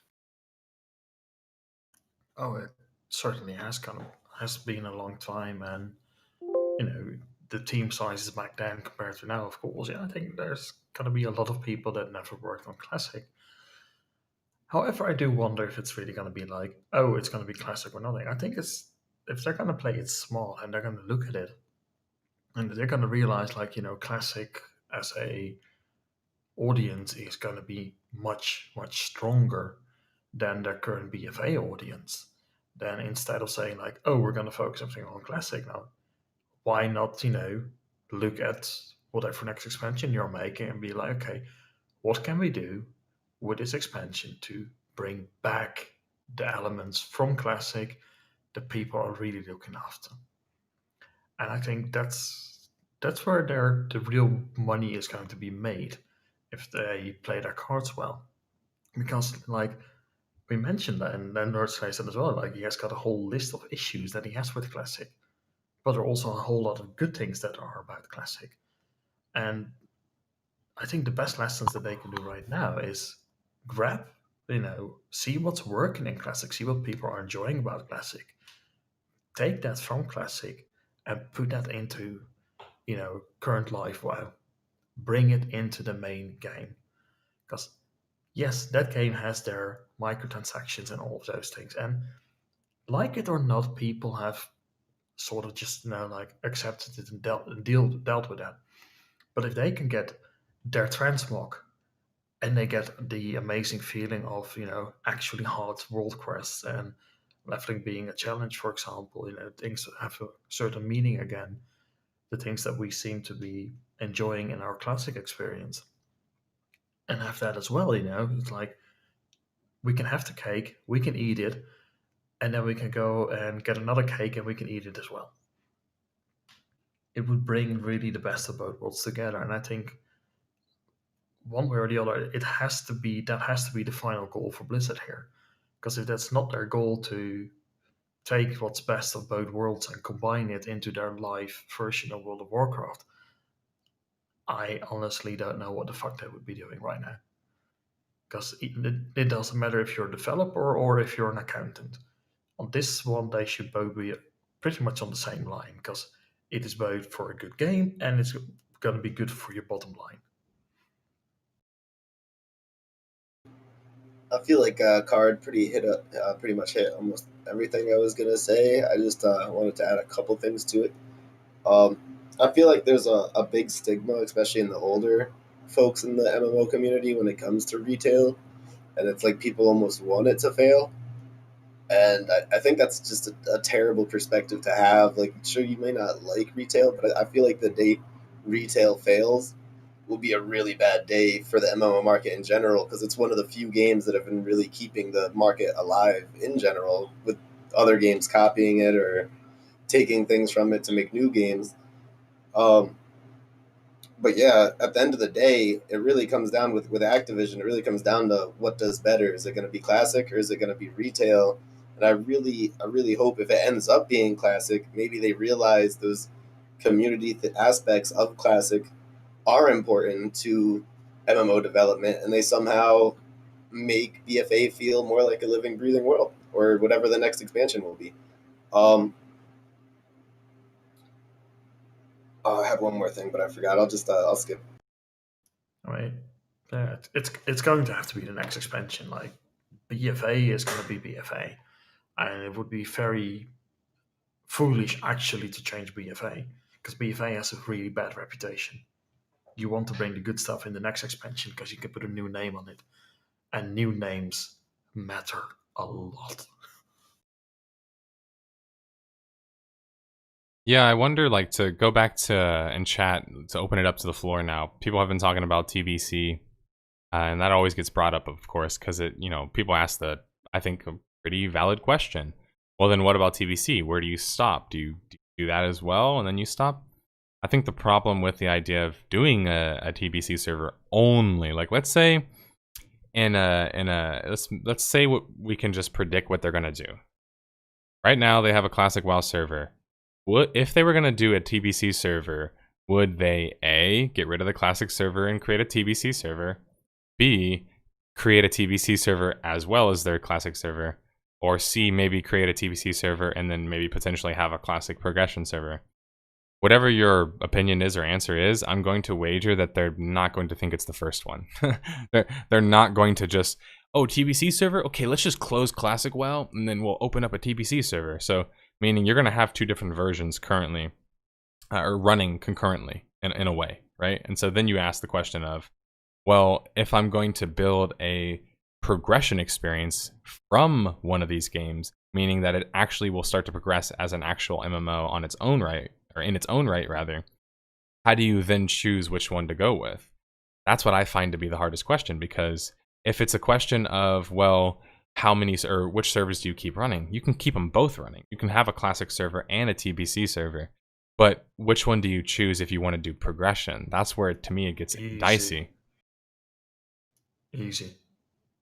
TBC. Like, as much as Classic had, I think TBC had a lot of the things that Classic had. The only real issue with TBC would be flying.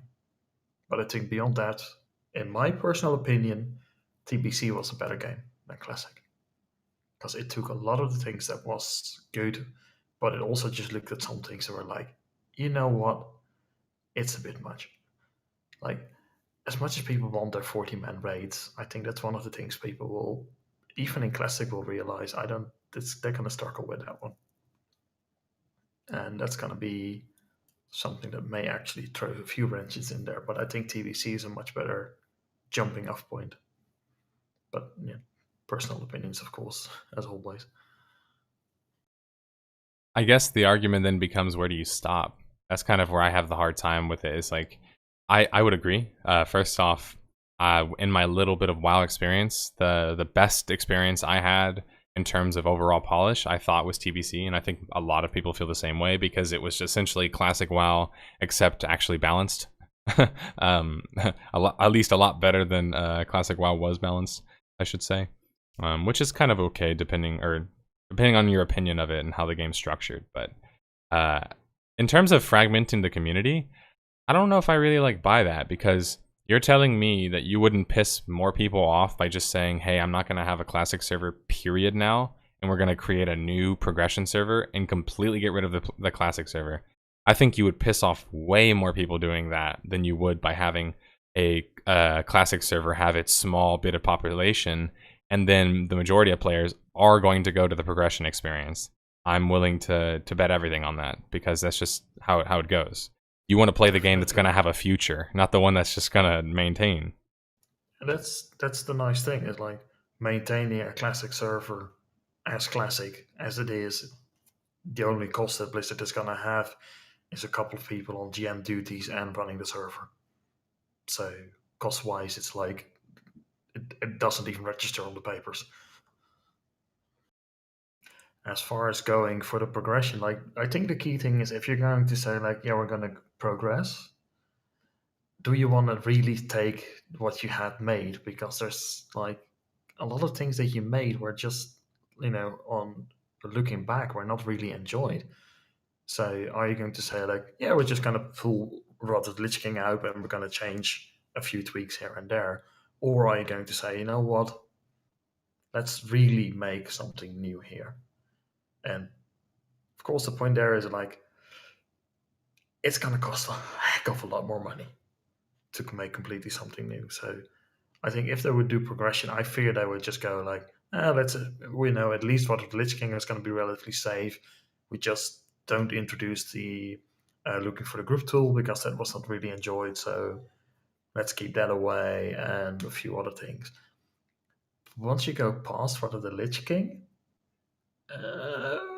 I don't really think a lot of people are going to be all that happy.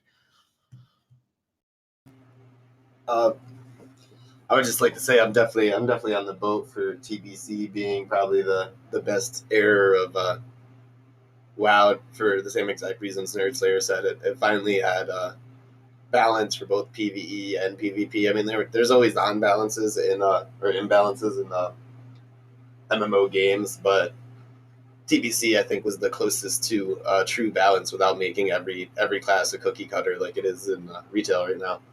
But Alaris brought up something in chat saying neither, and to go the old school RuneScape route with the classic servers. And there's been a lot of talk on the Reddits. There's been a lot of talk in Discords, and this is actually something a lot of people are backing, and a lot of people. You have the classic purists, you have the guys who want progression servers, but there's also a loud third vocal community there that really feels like an alternate timeline for the Warcraft universe would be a really fun and community-driven way to push content forward, the way old school RuneScape uses polling systems for their community. Yes, that's what we mean when we say Classic Plus, by the way. Like, Classic Plus just means old school RuneScape copycat formula, basically.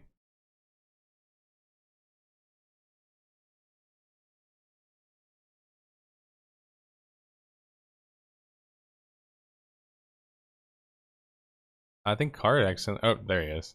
Wait, did someone just drop out, or was that am I crazy? No, I checked something. Okay.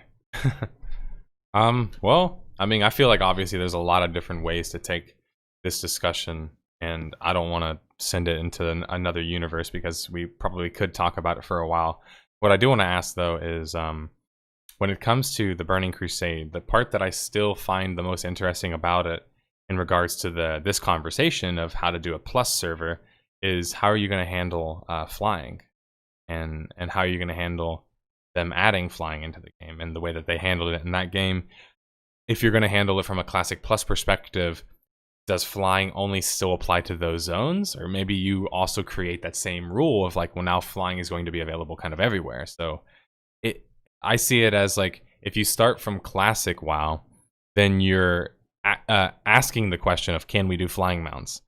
And if you're starting from TBC, you're not asking the question, you're already dedicated to it. You're just going to have to figure out now how to balance it and how to make it work. So I think that maybe could be a little bit worrying, just to wonder how they would handle such a thing. But I don't know. What do you guys think? Fairly simple. Yeah, go ahead. Honestly, it doesn't seem like it would be a problem for them to just rerun through what Burning Crusade had. Yeah, flying was problematic in certain events, but maybe they could just limit it by either having a lower height cap, because nothing was more fun than having a warrior just drop down on you and charge from the middle of the sky, and you couldn't even see it coming. But in reality, like, you could just implement it however you wanted. Hell, you could even monetize the methods of either transport or the servers. They could simultaneously launch every expansion at once, and every time you wanted to change your character up an expansion, monetize it, because they already do that for server changes. I mean, with regards to flying, I think there are two ways to go around it. One, you just say like areas that are designed around it, as in Outland, flying is flying. You know, you're gonna stick with it because you designed those whole places to be around flying, and quite frankly, you would have to completely redo Outland to remove flying from it because it's such a crucial part of it.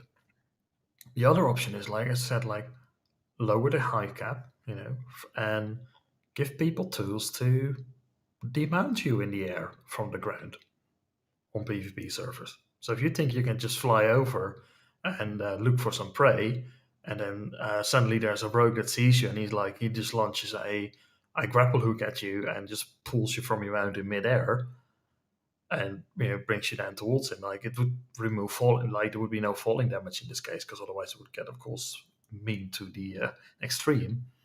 But then it's like, okay, you told you could scout the prey out, but the hunter can also become the hunted.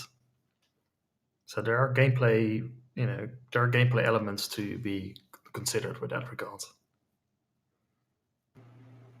I'm very much against flying, seeing what it's done to the community over the years, especially after Cataclysm. There's nothing worse than a barren world, and as they've continued to progress flying, first it started off in Outland, then it went to Northrend, so on and so forth, you don't see people anymore. The world PvP aspect almost no longer exists in the current game, and I think one of the main things people love about Classic and its world building is the open world PvP and that danger around every corner, and flying kind of takes that away.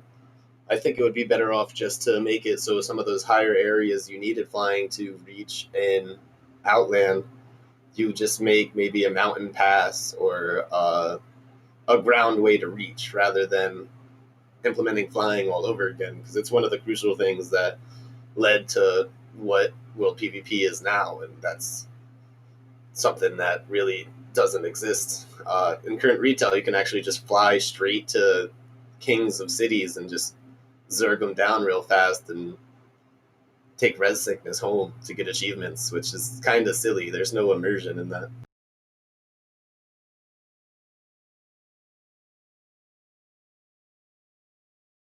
How are things? Right. Interesting. As regards to, like, I fully agree that flying made the world very empty. There's no doubt about that. And that's why I'm saying, like, if a zone was specifically designed around it, keep it. And there are all fine gameplay ways around it and bring it down so people can be seen. I would be completely against introducing flying in the old world, for example, because that was never designed around it. So don't put it in there. Like, it's fully, you can quite easily traverse the old world as it stands. Yes, it will take longer, but that's part of it. And the other final thing I would like to know is if we're talking progression, and this is a point I brought up before, I think my main issue is going to be you're going to be spreading out a lot of people over less, or over more and more and more terrain. So you're going to get less and less and less density over time. And that's one thing I think they would need to address before you start really thinking about progression and servers, because how are you going to keep things populated? Because maybe there is, instead of putting people on completely separate servers, maybe there is a way for them to come up with some server tech that actually brings everybody together. And it could be a case that's, you mix and match it, I'm not sure, but it's going to be really hard to not end with vacant zones as you have right now. It's like the only place you're going to find people in live WoW is in the BFA zones, because everything else is just like nobody's going to be there. Like, I've leveled tunes in live, in PvP mode, without PvP mode.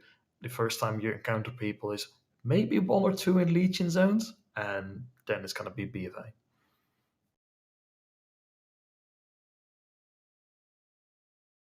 There's a lot to think about for sure, and I hope, I've said it before, but at some point I want to have a panel where I want to pick up some of the big, I guess I would say opinionated WoW personalities and see what they think about certain ideas, to maybe open the game up a little bit.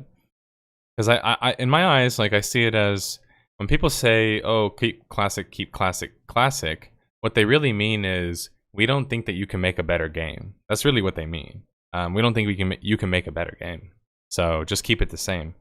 But if they make a better game, or hopefully when they make a better game, that could be, an inspiration obviously from their previous games, I think that would still guarantee that Blizzard is going to have a big percentage of the market in the future to come. So I think that one thing's for sure, they're not going to do nothing. Like, they're going to capitalize in some way off of their success from Classic WoW. So I'm just eager and curious to see how that unfolds and what they end up doing. But I just think it's so interesting because we know something's going to happen. Yeah. Sorry, just like, that is actually like the other business move. Like, take lessons from Classic, put it in next WoW expansion, get good reviews on next WoW expansion. People like your new WoW expansion. Get feedback in the company like, oh, you can make good MMO. Start working on new MMO.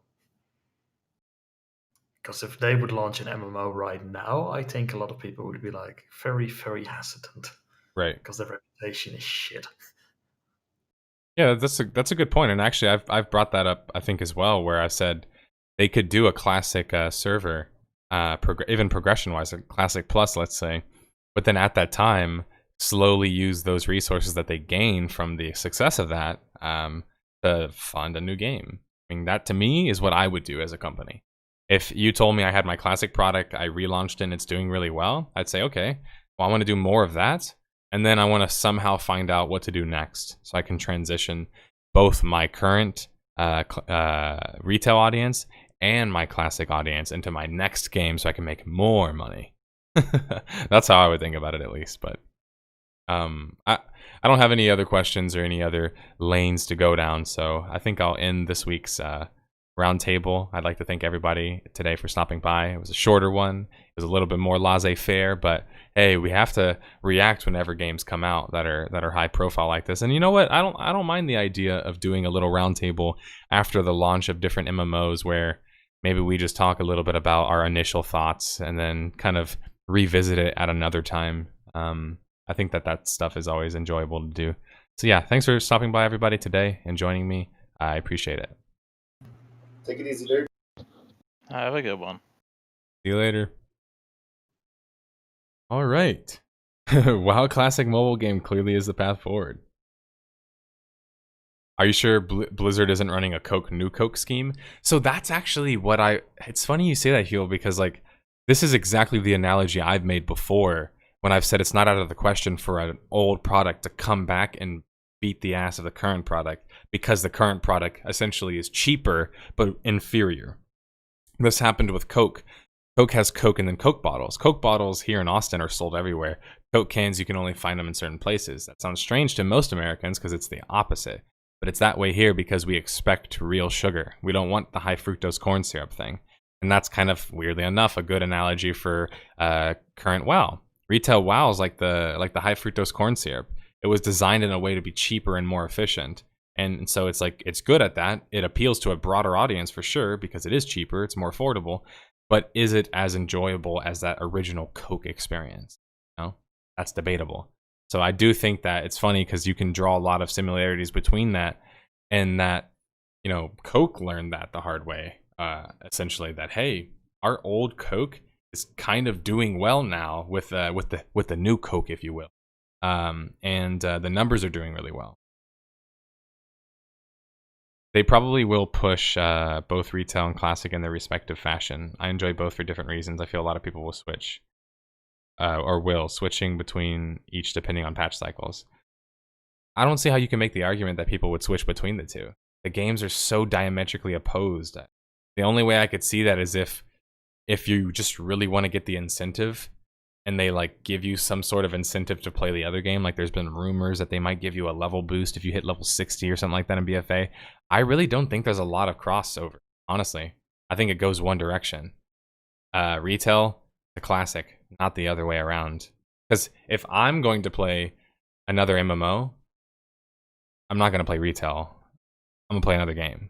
Like if I can't play classic WoW, I'm not playing retail WoW. I'm playing another game.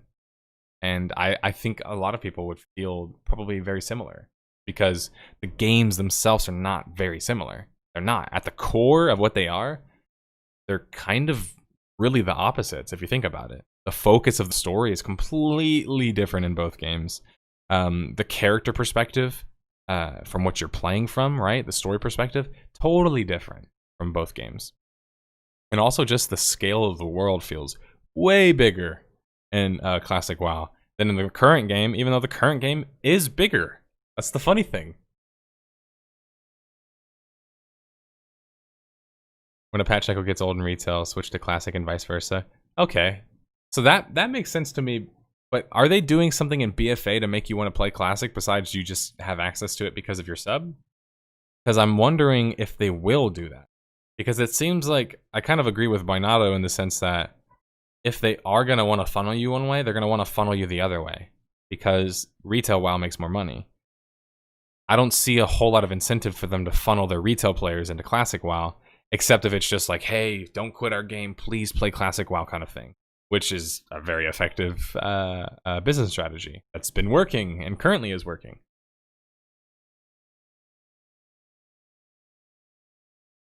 Hey, thanks.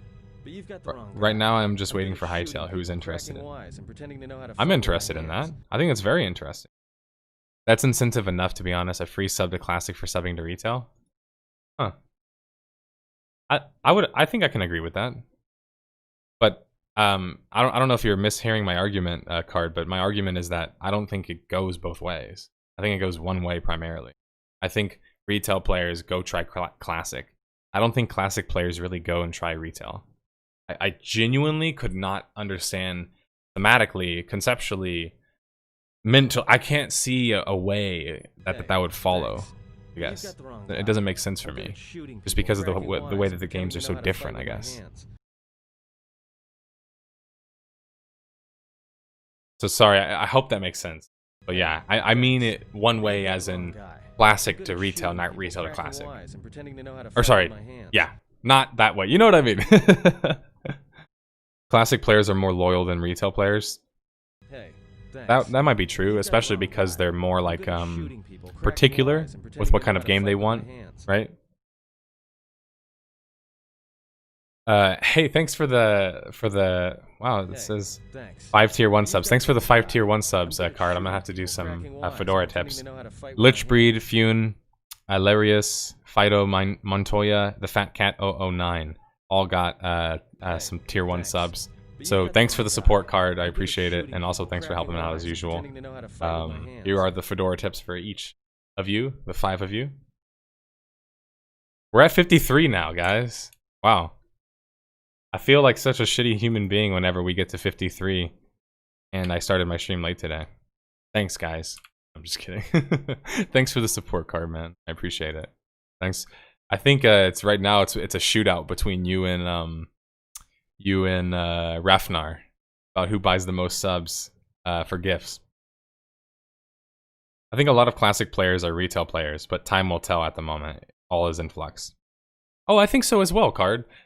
I think so as well. In fact, I would argue probably a good amount of them are, right? Wouldn't you think so? Like maybe like maybe I don't know if I'll say majority, maybe a third. Obviously, I'm just throwing that out there. Retail WoW is trying to appeal to a younger, shorter attention span demographic, and I think that can still be appealed to. So let me put that out there. I know sometimes you guys hear my opinions. I talk shit about something. You hear it from that perspective. You might just think that I hate all of it. It's all fucked. I want better MMORPGs, but I'm also okay with games like retail WoW still existing. Like, I'm okay with transmog style games, with lobby style games. Just call them what they are. Multiplayer online RPGs. And so, like, that kind of experience, I do think there's still a market for that. I do think people still want to play that kind of game. Look at how popular Final Fantasy XIV is. That style of game does work and is still popular. But does it work when it tries to be an MMO? Well, a lot of them have failed when they've tried to do that. So why not just shred all of that and just say fuck that? Fuck trying to be an MMO. Just be a really good story multiplayer experience. And I think that you can still offer everything that classic. I keep saying classic, guys. I've been playing too much classic WoW. Retail WoW and current generation of MMOs But you've offers. got the wrong guy. I'm good at shooting people, cracking wise, and pretending to know how to fight with my hands. All right. Asthemic just gifted 5 more subs. Are you guys trying to make me just rant Thanks. today, man? But you've got the wrong guy.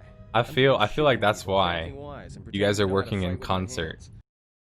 Y'all want to see me just like profusely sweating like that one meme where the guy's just like veins are popping out of his head. Hey, thanks. Let's turn the But you've got soapbox the on wrong because guy. we're gonna get I'm good at soapboxy. shooting people, Thank you cracking for the wise, and support, pretending to know how to fight Asthemic. with my I really hands. appreciate it. He gifted Dustin's Place, Edris, Meowth, Frostbrew, and Thanks. Yinger But you've got the wrong all guy. a sub. I'm So good at shooting here's a people, cracking 1, wise, and 2, pretending to know how to 3, fight with my hands. 4, 5.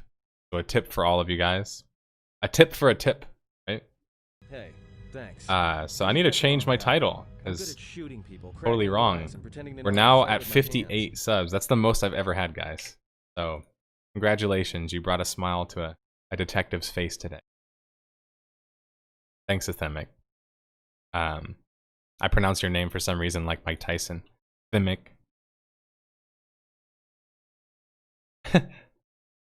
Glad to be here for this historic day. Yeah, thanks, guys. I really appreciate it. And while we're here, let's just talk about more MMO stuff.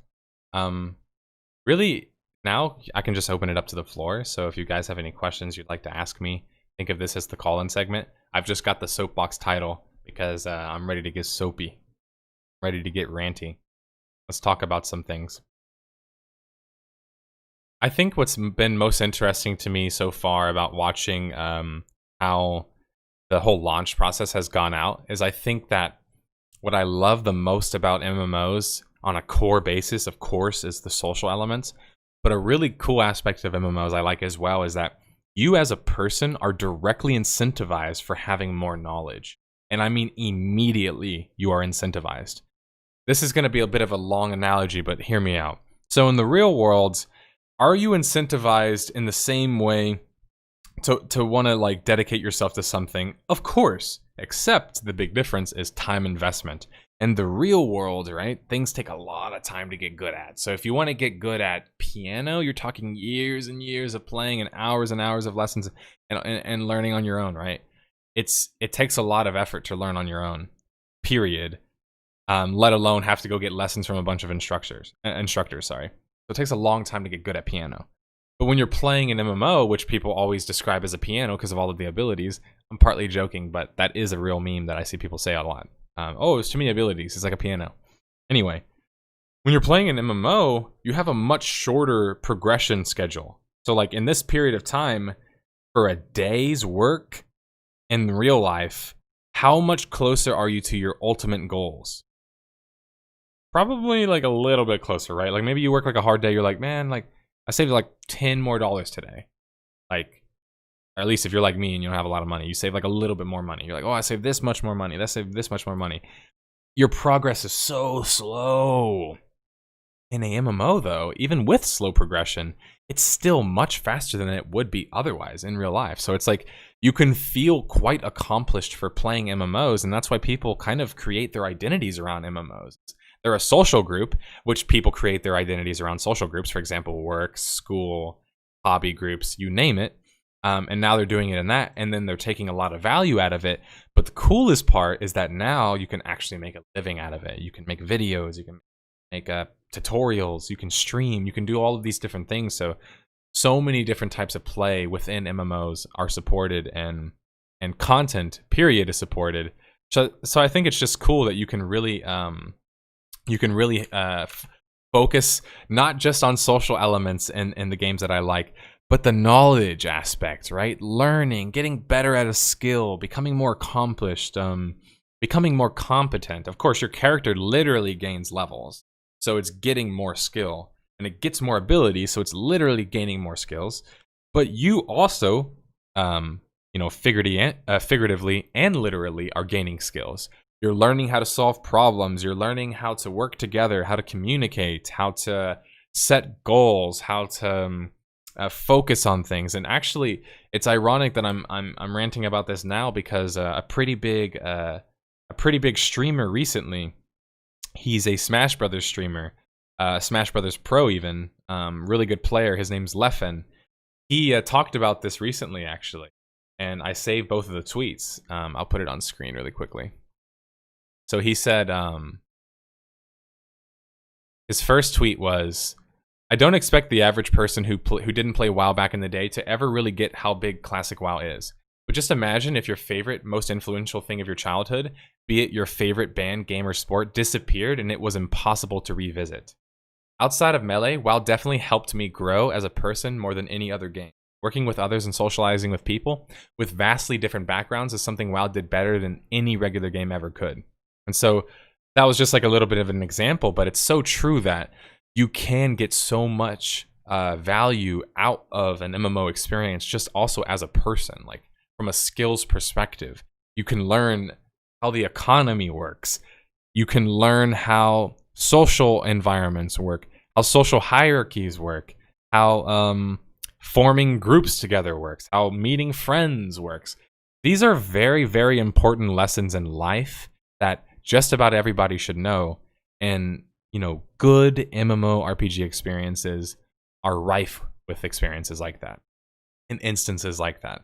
And it's just cool to see classic WoW get this popularity because it is a game that does incentivize being educated, looking things up, knowing the rotations, knowing how to get certain quest items that are hard to find. And really just, it goes back to that age of MMO where it was all about just focusing on finding every little bit of nook and cranny you can in the game to explore and enjoy, and different ways to enrich or increase the ability of your character, And so many games have lacked that in current days and age, where knowledge isn't really as important as a skill. And a good example of this is, let's say you load into a game, I don't know, let's just say like a battle royale game or a shooter or something. In most of those games, there's not a whole lot of knowledge that's needed. You just need to know how to aim, which I'm not saying is easy or is an easy thing, but it's a mechanical thing. It's not really a knowledge thing per se. It's more like a mechanical habit, right? You can know how to aim logically and still can't aim mechanically. That happens to a lot of people. And so it's not out of the question to mechanically be able to do something and yet not really understand it. Does that make sense? So like some people can look at something and be like, I can do this motion, but I don't really know why I'm doing it, or what the reason for doing it is. MMOs are much different because they're not nearly about visceralness of being attached to your character and being able to kind of like move and react to different attacks and things like that. Usually it's tap target, so it's a little bit more structured. And so in a game like that, the only way to really beat a person or to beat an encounter is to be prepared, right? To be prepared and to make the right decisions. And making the right decisions is an education thing. It's a knowledge thing. So if you're playing a raid, you have to be knowledgeable of the raid or the dungeon in order to perform the best. That being said, I've played many current Jin, I guess you would say, raids or dungeons where I don't even know what the dungeon does. Never played the dungeon before, and yet I can still figure out how to survive from it. And that's because the goalposts have been moved overall to where it's no longer just like, oh, we have the dungeons and they're difficult, and you got to learn the mechanics, so it's about knowledge and preparation. No. We're going to make the base level game really easy, so you don't even need to look anything up. You don't need to do any research, and if you just have enough brain cells to like not stand in the fire, you can kind of make it. I'm just glad that MMOs are returning back to more of the kind of game where it's like you're directly incentivized for having that knowledge, you know? And a good example in a PvP scenario with this is I love talking about PvP. PvP is one of my favorite things because it's just a very interesting part of life and part of video games, of course, and MMORPGs.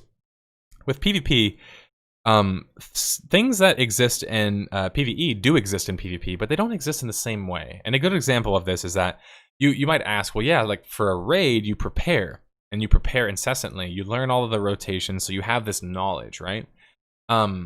You could do the equivalent of that for a PvP encounter, and yet you could still be wiped and destroyed.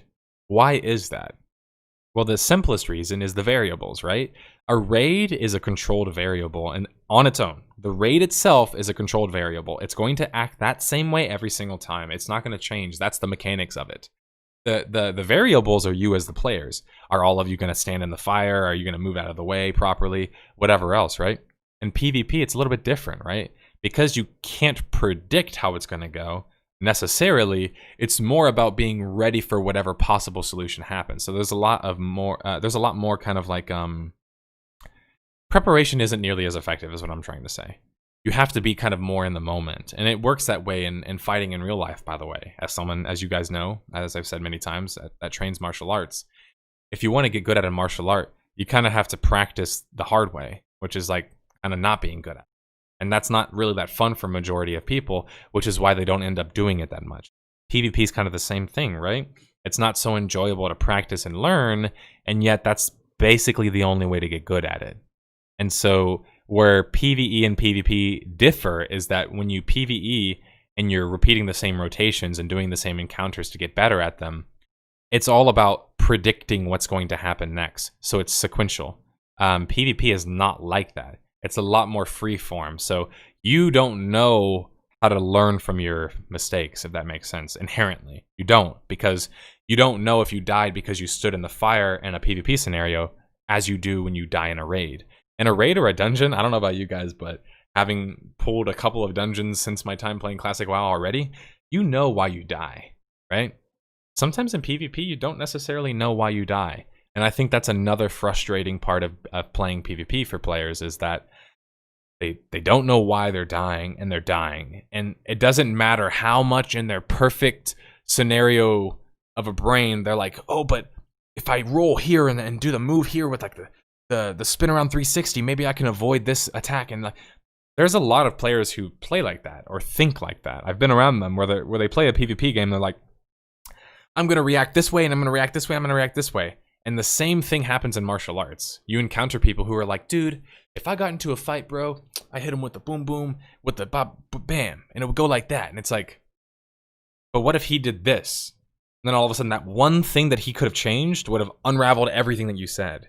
And so that's where I think raids are a little bit behind PvP, is if raids had a lot more dynamism, they could have some of that element mixed in with it as well, where it's like you don't know exactly how the cake is going to come out, but you know what the ingredients are, if that makes sense.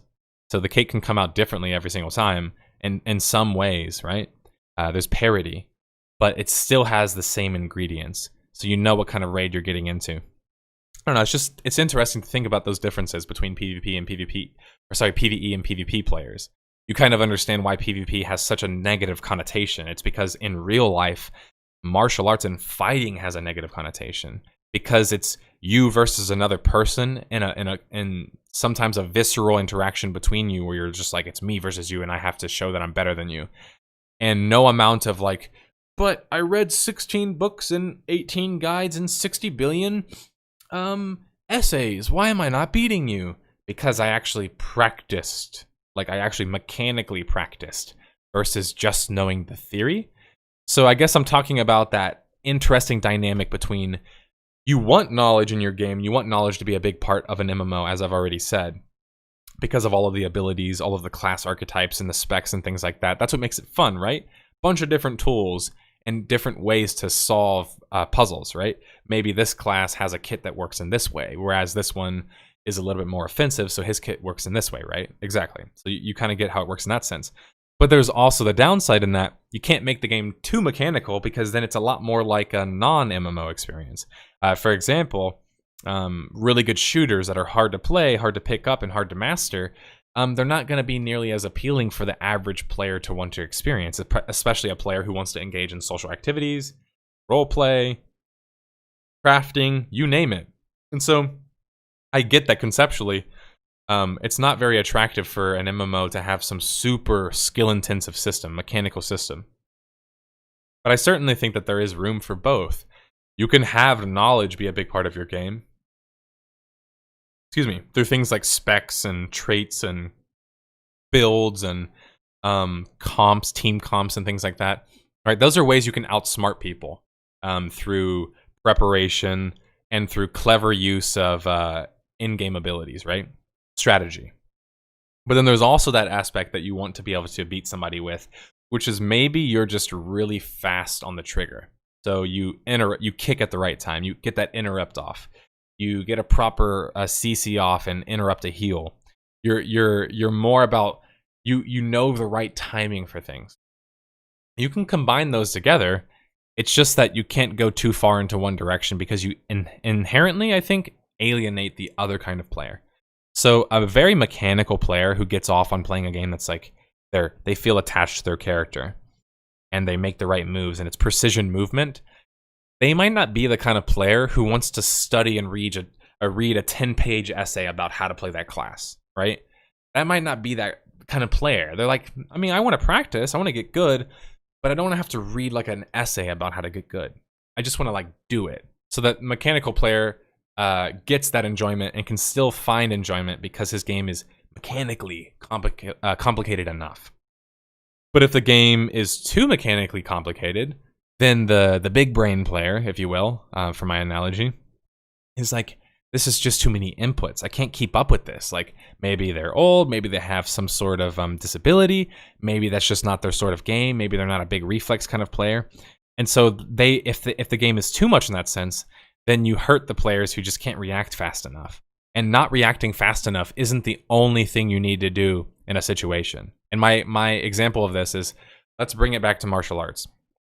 So in martial arts, you've got Brazilian Jiu-Jitsu, which is a ground form based martial art that's about grappling. And so it's about like submitting your opponent or putting them in pins where they can't get out. Whereas boxing is about moving quickly, using lateral movements, and inflicting as much punishment as possible. Theoretically, both, right? And this has happened. They invented it. It's called the UFC. But there's always been that idea of like, yeah, but what if you take this guy in this element and put him against this guy in this element? And depending on which guy gets to impose their element, of course they're going to have the advantage. But if the game or the system only adheres to their element, let's say it's an MMA fight, but they don't let them go to the ground, well then of course the boxer is going to be favored in that scenario. And I kind of think of it as like the same thing in a MMO. You can have a combat system that incentivizes and has classes and playstyles for the big brains, the ones who can think about elaborate rotations and like crazy uses of clever mechanics and things like that. You can have like the warlock class, if you will, the hunter class for your player base. But then you can also have the warrior, or you can have something like the rogue, which is a little bit more mechanically intensive. You can find a different range of that. It doesn't have to be every single class just adheres to one kind of model.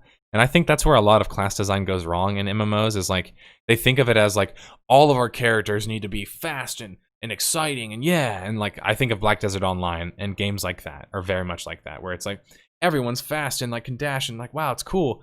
But then it's like, but what if I want to play the player or the play style where it's like you guys are worrying about mashing your buttons and stuff and getting proper movement and getting behind me and doing knockdowns in your CC. Meanwhile, maybe I'm more of like a control-oriented player where I just want to put my AoEs on the ground and like stay away from me. And you know, like you have to have enough variety, I think, in your MMO experience to allow for different ranges of skill there.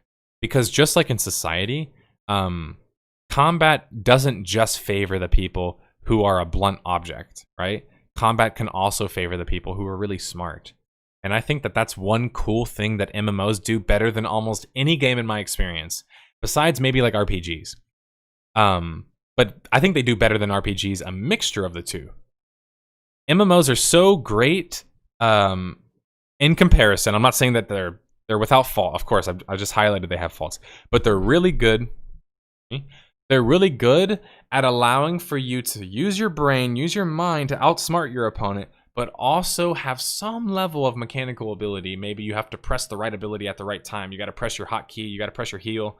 You got to do that. You got to press the right heal on your teammate who's super low, whatever it might be. It allows for a lot more of a broad range of that, if that makes sense. So it's a game that maybe if you like shooters, you can get into MMOs. Maybe if you like RTS games, you can get into MMOs. And there's not a whole lot of games that I think are like that. Like you look at the RTS genre, and yes, StarCraft does exist. So there are fast-paced RTS games. But as somebody's going to correct me in chat, StarCraft's often not really even considered an RTS game in the same sense, because most people consider RTS games to be kind of like the Times 3 games, you know, like the Endless Legend or Civilization or Stellaris, right? They consider those to be RTS games, and those games take a lot more knowledge than StarCraft does, right? StarCraft takes a lot more mechanics than those games take. And so it's like you have that balance, and yet in a MMO, you could literally have both in the same game. And like, what other game could you have that in the same way? I find it's hard to do that with shooters. Look at Overwatch's problem. They've repeatedly nerfed their hit scanners. Why? Because the game is focused on abilities and heroes. It's not supposed to be focused on the guns. So they constantly nerf classes in that game that have good guns because they don't want players to just abuse their mechanical ability. They want them to also use the strategy and the teamwork elements. But MMOs, man, like a good MMO, you could have both of that. You could have the player who's got to know how to interrupt properly, and you could have the player who knows how to properly use his preparatory rotation to deal with a big group of players or a particular kind of threat. Maybe he's going up against a Shadow Priest and he knows how to cleanse or purge or whatever, right? There is a multiplayer game, not an MMO, that has a style variant with some styles more effective against others. Absolver? Yeah, I think I've heard that game. That game does a style like that. It's when it's when players meet often. It's not considered an RTS. They're turn-based. Okay. Turn-based 4X games. Yeah, sorry about that. Did I say 3X? Aren't those just strategy games, not RTS games? I mean, Stellaris is real time. Can you pause? I mean, you can pause in Sins of a Solar Empire, but can you pause in Stellaris? I mean, I guess, like, technically you can pause the game, but is it a paused-based game? I don't know. I'm not sure. Everyone's talking about how awesome Stellaris is. But yeah, like, that's just the kind of stuff that I talk about. Because I think maybe, like, sometimes I think people look at my content and they think, oh, you want another Quake-style MMO. And it's like, I like Darkfall's combat system, but it also had very obvious issues. So it's like, I'm not asking for one extreme over the other. I'm not saying you need to give me 100 abilities or just 10 and make your game, you know, Twitch combat. I'm not saying it needs to be either or. I actually think that the best place is somewhere in between. If you could say, well, why don't we have specs in different builds, but still allow for maybe time-specific things like interrupts and maybe combos. Those require time-specific inputs. So you can combine these things together. And guess who does a good job of that, guys? ArcheAge. ArcheAge does a really good job of that with its combat system. It's got specs. You can play a bunch of different kind of specs, right? Looking up some video. Trying to look up some old PvP.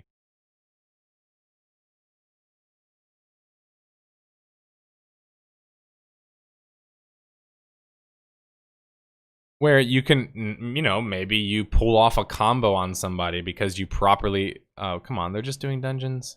Or some sort of instance. Good old quality, right? Let's see if I can go higher than that.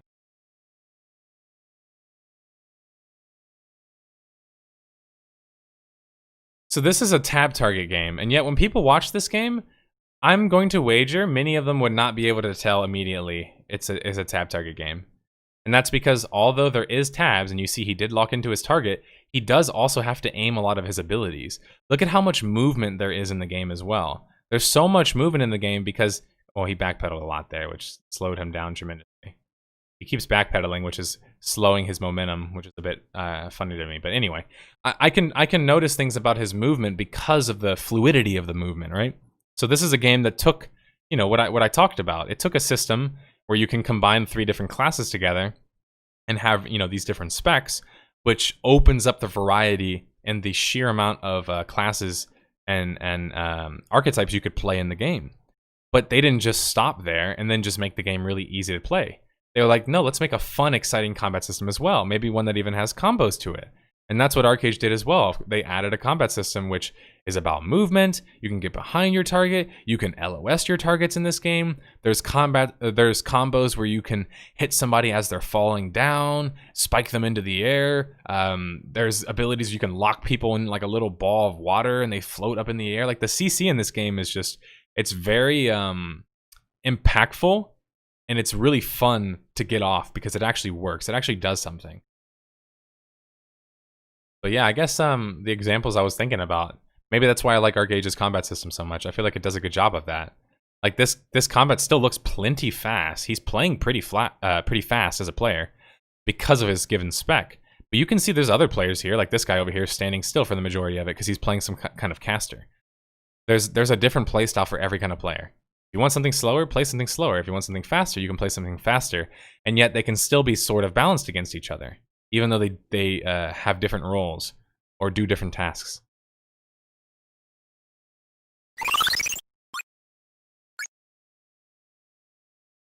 Now you're just gonna make me want to buy ArcheAge Unchained. Like, I'm going to get ArcheAge Unchained, and I'll tell you why. I want to take Gamago for their word this time, but I'm doing that with a bit of a caveat. The caveat is I'm going to cover the game. So if they're wrong, if they do renege on what they're saying, on what they said, if they do end up bringing back these like predatory business practices that they said that they're no longer going to do, I will be there and I will be banging the drum. So that's why I'm going to buy it. That's why I'm going to play it, and that's why I'm going to do some content on it. Is that I'm there really just to follow the whole story, because ArcheAge to me matters as an MMO. It meant something back then. It still means something today, and I think it could still theoretically end up being something. So it's like it's a combination of I liked it, it was fun, it had flaws, I want to see what happens with it, curiosity, how are people going to receive it, you know, like me personally, I look at MMOs from a lot of different perspectives. It's not just do I want to play it. Cracking wise and pretending to know how to fight with my hands. What's up, Huel? You'll enjoy it, man. It's really fun, and also this is a PvP-centric game, so hey, boys, if you want to get ready to fight, this is the kind of game to play. And here's the beauty of it, though. I'm not trying to scare away PvE players or crafters. There's plenty of that to do in this game as well. Maybe you want to ride around on your boat and fish, which there's a total in-game supported for that. Maybe you want to craft in other ways and do other kinds of crafting. Maybe you want to do player housing. Maybe you want to farm. There's a farming system in the game. There's tons of different ways, and it's like, These are all things you guys have heard me suggest before. I just got them from ArcheAge. The thing that ArcheAge just fucked up on the most, though, was its business model, was its reputation. It ruined its reputation over and over and over again to the point to where it just did irreparable damage. But even today, people still care about ArcheAge. And that's crazy to me. If it didn't matter and it was so inconsequential, why do people still care? And the reason is as from the developers' mouths themselves, as they said, people still care because they think, man, what if? What if it would have worked? What if they wouldn't have done all of that shit? What if? So that's my question with ArcheAge. What if? And I want to see what if, just like I did with Classic WoW. I'm trying to get out there more and play more MMOs and be on the front lines whenever all of the news happens, because, hey, it's fun to play MMOs. And I love to research and study a game that I'm playing as well, just inherently. So it's almost like a cheat code to cover it, you know? You get so interested into it. You already tricked us into WoW. Well, luckily, we've got another 28 days before this game comes out. And also, raids aren't going to be happening but in that time. I don't think so. Like, maybe we'll do like an early raid, but at this point, it looks like it's going to take me at least 3 more weeks to hit max level. So I don't think I'm going to be doing a raid by then. I should say on both of my characters. I should specify on both of my characters. I don't think I'd be max level until this game came out anyway. So I guess the only thing I'd be doing in WoW at that point would be logging in to do events, to do raids, and potentially level up any more characters. So I guess what I'm trying to say is that hopefully if I keep up with my leveling like I'm trying to, then I'll have enough progress already put in where I won't have to keep putting in so much time into playing WoW daily. That way I can put all that time into leveling in ArcheAge. So it's my first time in a long time playing 2 MMOs at the same time, but I don't see why not. They satisfy different things for me. One is about the combat system, the sandbox elements. The other one is about the PvP, the world, the guild experiences. And I mean, ArcheAge has that as well, but I just think that WoW has that better when it comes to like raids and dungeons and group PvE, I guess is what I'm trying to say. So I've got my group PvE game that has a lot of PvP in it as well, and then I've got my PvP game that also has a lot of PvE in it as well. So man, it's not like realistic to play them both completely seriously, but you know, we'll see. I'm gonna make it work. You'd like to go sailing in ArcheAge again? Hey, I love sailing. In fact, I'm gonna put it out there right now. I'm making a pirate guild, so if you want to come join me, guys, you better be a pirate. Arrgh. Just because I find it more fun to play the game that way. You can steal people's trade packs. That adds a whole level of content to the game. We could also do mercenary work for people. Like maybe we become pirates, but we do mercenary jobs. And I've done this in mini games before, so it's possible. We could become a guild, just like in WoW, and on a lesser scale in WoW, but just like in WoW, we could become a guild where people are legitimately like, hey, we need to get into this dungeon, can you come protect us? We need to get to this raid, can you come protect us? Or in the case of ArcheAge, hey, we want to turn in some trade packs, if we pay you 1/4 of it, will you guys defend us? Absolutely. And so that's what I love about ArcheAge, is that it lets me be a pirate who wants to go PK people and make lots of money. It's that kind of game. Classic WoW's not really that kind of game for me. It's more of like, you're relaxed, man. Excuse me, I keep pulling on my mic. It's more like you're relaxed, like I'm leveling up, man. I'm chilling. I'm doing another WC run, you know. I'm leveling up my character. It's like, it's less of that like, woo, we need to go get the booty, boys. Which is how I feel a lot more about ArcheAge.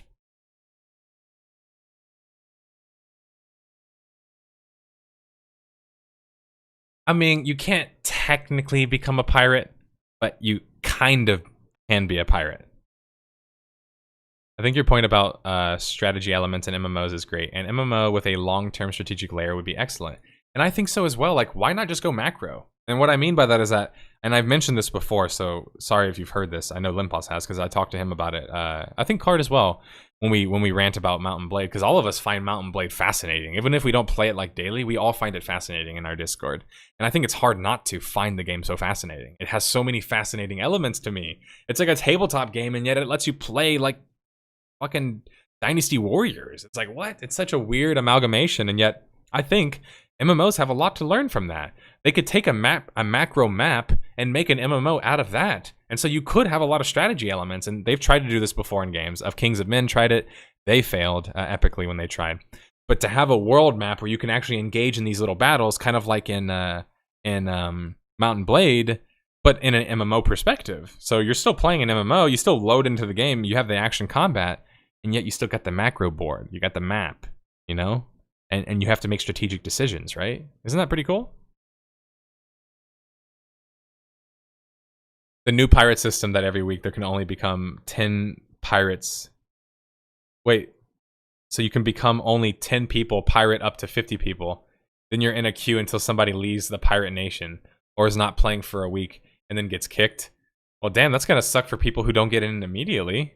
So, wait a minute. If you get into the pirate guild and then you just like stay in and grind no lifestyle, does that mean that other newer players wouldn't be able to become a pirate? Huh. Confused about how that's supposed to work.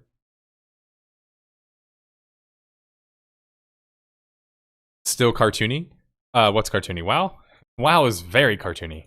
I much prefer the graphics in ArcheAge. That's another thing where it just ArcheAge just kicks its ass. I don't want to look at recent footage, because recent footage is just who's got the bigger wallet. Hey Brawly, could you find me the article where they explained how they changed the system, man? Because I want to see for sure. Because if that's the case, don't you have to just rush being a pirate then? How else would you become a pirate if that's the case? NerdSlayer, will ArcheAge Unchained be mandatory open world PvP? No, I would never make PvP mandatory, but guild events are mandatory in my guild. Otherwise, why are you even in my guild? Like, why do you want to play with us if you don't want to play with us? You know what I mean? So, like, I'm not going to force somebody to go be a hardcore PvPer if that's not their thing. If they just want to farm or craft or come along for the show, I totally get that. But if you want to go to a guild event and the guild event's like, hey, let's go get a house. Like, yeah, you better get ready to PvP. That's part of an MMO experience in my eyes. Same thing goes for raiding. I want to raid in MMOs as well. Not because raiding is my favorite thing, but because that's the big part of the game. Raiding, you know? So you want to do that big part of the game with your friends and with people that you're playing with in a guild, if that makes sense. Too bad about Rift as well. I love the weird art style and the theme of religion versus technology. And I liked Rift as well, and I don't want to rant too much about Rift today, because, man, I'd be laying it on Tryon Worlds at this point. But the most hilarious rhetoric that I love about Tryon Worlds, guys, like, this genuinely cracks me up when I see this, is people will say, like, oh, well, like, why are people thinking ArcheAge is going to be bad this time? It was only bad last time because Tryon. It's like,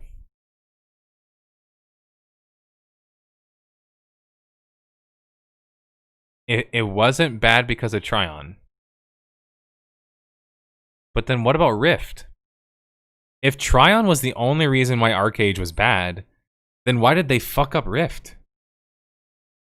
Like, I keep asking this question and nobody ever gives me an answer. If XL Games is to blame for ArcheAge's problems and Tryon Worlds was just like gun to head Pepe emoji, like, oh my god, I must make the game have all of this Thunderwood and, you know, labor point system to make shit tons of money with camouflage and whatever else, and the housing systems that are bugged and glitched and taken advantage of by exploiters. Or they were like, hey, make us money, you know? And then all of a sudden Tryon was like, wait a minute, the gun's not pointed at us anymore. This is a lot of money. Make more. That's what they did. That's the timeline of events. XL Game comes into the picture, gives them the rights to do ArcheAge, and all of a sudden, all of their other games have the same kind of shit? And it's XL Games' fault? Or they figured out how much money they were making. They figured out how much money Korean companies were making, and they were like, we gotta do that. That's what the story seems to tell to me when I told it in my ArcheAge video. Why did they screw up Defiance? Yeah, why did they screw up Defiance? Poor Defiance, man. It gets beat up so much, dude. It really does. And I beat it up a lot as well. But not the older one, but the newer one. Just because it looks like shit, man. and I'm tired of them selling the same games to people. Like, was Defiance 20, whatever it was called, the equivalent of classic WoW or ArcheAge Unchained? No. Is an ArcheAge Prime server the same as a classic ArcheAge server? Or an ArcheAge server without all of the microtransactions? Well, no. So Tryon was like trying to say like, oh, we're doing different server experiences, but it was just the same shit. If Gamago is true to their word, this is different. But only time will tell, right? Only time will tell. Defiance 2050 is crap. I beta tested it, lost everything in the swap.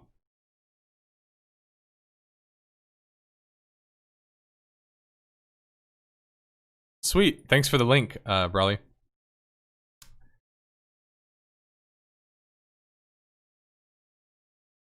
Okay, so which is the one that I should click on here?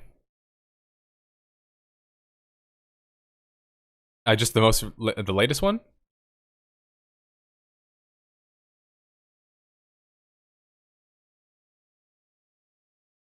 Sorry, I'm just trying to make sure. Is this for the ArcheAge Unchained? Or is this the new content that's coming to Korea? Oh, wow. A farmhouse? I don't think I've ever seen a farmhouse before. Regional office? Here, I'll let you guys see what I'm looking at.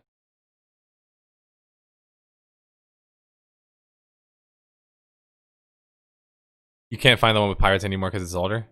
I don't remember any of this shit, though.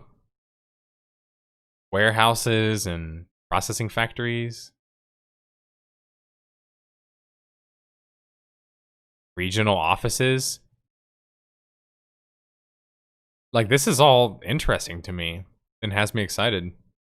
I don't know, I'm gonna reach out to Gamago. I'm gonna see if they, maybe they'd like me to cover their game. I'm not really sure they will, just because, you know, they can't control me. No publisher will be able to if I'm gonna work with them. But, regardless, I'm gonna cover it. What would you guys like to see me cover in regards to ArcheAge? Maybe just do a video updating about the recent news, because I'm thinking I'm gonna do a lot of research. I'm sorely behind. Been leveling up in WoW, but I need to. I'm gonna use this website actually, Brawley. Maybe I'll make a video updating everybody on current day what to expect from ArcheAge Unchained, and what I guess I'm gonna expect. Yeah, I think I'll do something like that. That seems interesting. What their roadmap is would be nice. Yeah, a roadmap would be very nice, actually. I'm surprised I haven't really seen a roadmap yet. There's a lot of new stuff out. Even if I play so long this game, I can't keep up with all of the new updates. And I think that's very attractive about them doing this ArcheAge server update, this Unchained thing, is that they're not content locking like they've done before. And they're not trying to arbitrarily create some classic server like Lord of the Rings did, where they just lock out all of their other content. No, all of the content's available immediately. It's just that they've changed the core systems of the game, which tells me personally, again, this is just my opinion, that they're not going to just fuck it up. Because why would you do that? Why would you change the core of the game if you were just going to re-fuck it up? In Tryon's case, when they changed the core of the game, they didn't really change the core of the game. They left many of the same systems intact in ArcheAge. And then we were all surprised when it all went to shit again, and the same problems started reoccurring. Well, they didn't change the core systems, you know? And we've heard Tryon say that themselves, that XL built the game on that basis of being monetized in that way. So apparently I got a question asked here. It was from Fune. He said, what if MMO success is really all down to social crowd hype? Nothing to do with gaming, really. Well, you might laugh, but it actually is largely based on that. My example and evidence for this is, once again, as I say all the time, and Limpos says all the time, MMO RPGs, or MMO whatever you add to the end of it, are inferior games if you subtract the MMO part. They are, right? If you take MMO away from WoW, it's a pretty poor RPG, right? And so in a weird way, the social crowd hype and the social elements and the whole, well, let's all play it together, groups, yeah, that kind of is the game. So it's funny that you bring that up, but yeah, that actually is a huge part of MMO culture, and always has been a huge part of MMO culture. the social hype, the elements of like, come on, let's go do it together. Let's work together. We want to get this, we want to get that. You talk about what you want to work on, and like right now, for example, in Classic WoW, we're trying to figure out, all right, once I hit level 25 on my hunter, I'm trying to come up with an RP event. So I'm gonna send out some messages to some of my guildmates and ask them, hey, I want you guys to go out and WoW right now. Look for locations that we can attack and lock down effectively, and areas in which we could potentially have like a lore reason for wanting to attack. And I'm gonna use them as the scouts, you know? They're gonna be the scout of the army. And then once they find some places that are suitable, I'll go check it out with them, and then we'll be like, hey, now we're gonna do our event here. And that's what MMOs are about, right? They're about like doing things as a social group. So yeah, in a way, it is kind of like, hey, come on guys, let's all come play this game together. Come on, social. That is kind of what it is. In a way. Does that make sense? If I never make sense to you guys, by the way, let me know, because sometimes I can rant a bit and forget where I'm at, but I always like to make a point and have you guys leave here learning something or knowing something, or at least learning or thinking that I'm saying something of substance, I should say. Think Eve without the MMO.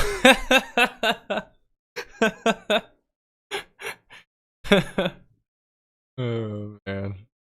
Hey, Stellaris is already slow enough for me, man. I couldn't imagine Eve without the MMO parts. I want to hear your opinion. ArcheAge Unchained, do you think it will be the ArcheAge revival as Final Fantasy once had? It's a much different scenario. The optics are much different, and here's what I mean. In Final Fantasy 14, in Final Fantasy 14's case, and this is something I will always give them credit for, and why, although you hear me conceptually rag on Final Fantasy 14 as an MMO, I think it's a good game, and I think it did a lot of good. And the example of that is that I did a video about Final Fantasy 14 called Life of a Game. It's not one of my more watched videos, so a lot of people maybe don't think that I'm aware of kind of that story, but I chronicled it. I find it fascinating how after launching 1.0 and seeing the amount of failure that it was facing, developers are on the stage literally crying about how bad their game is, saying they wish they could fix it, saying they want to change things, they want to set things right, they want to fix it for their fans. And then they did a Realm Reborn in like less than 2 years, and the game was shut down for a good portion of that. And that's why a lot of that early game content is kind of not so fun, is that it was literally a race against the clock to, let's not have to kill our game, let's keep it alive. The point that I'm trying to make here is that they were taking it on the chin. Like, they were like that fighter who gets knocked out and shows up at the press conference after and is like, yo man, I got my ass kicked, but I'm still trying to get better. They were that guy, right? Or girl. They were that person.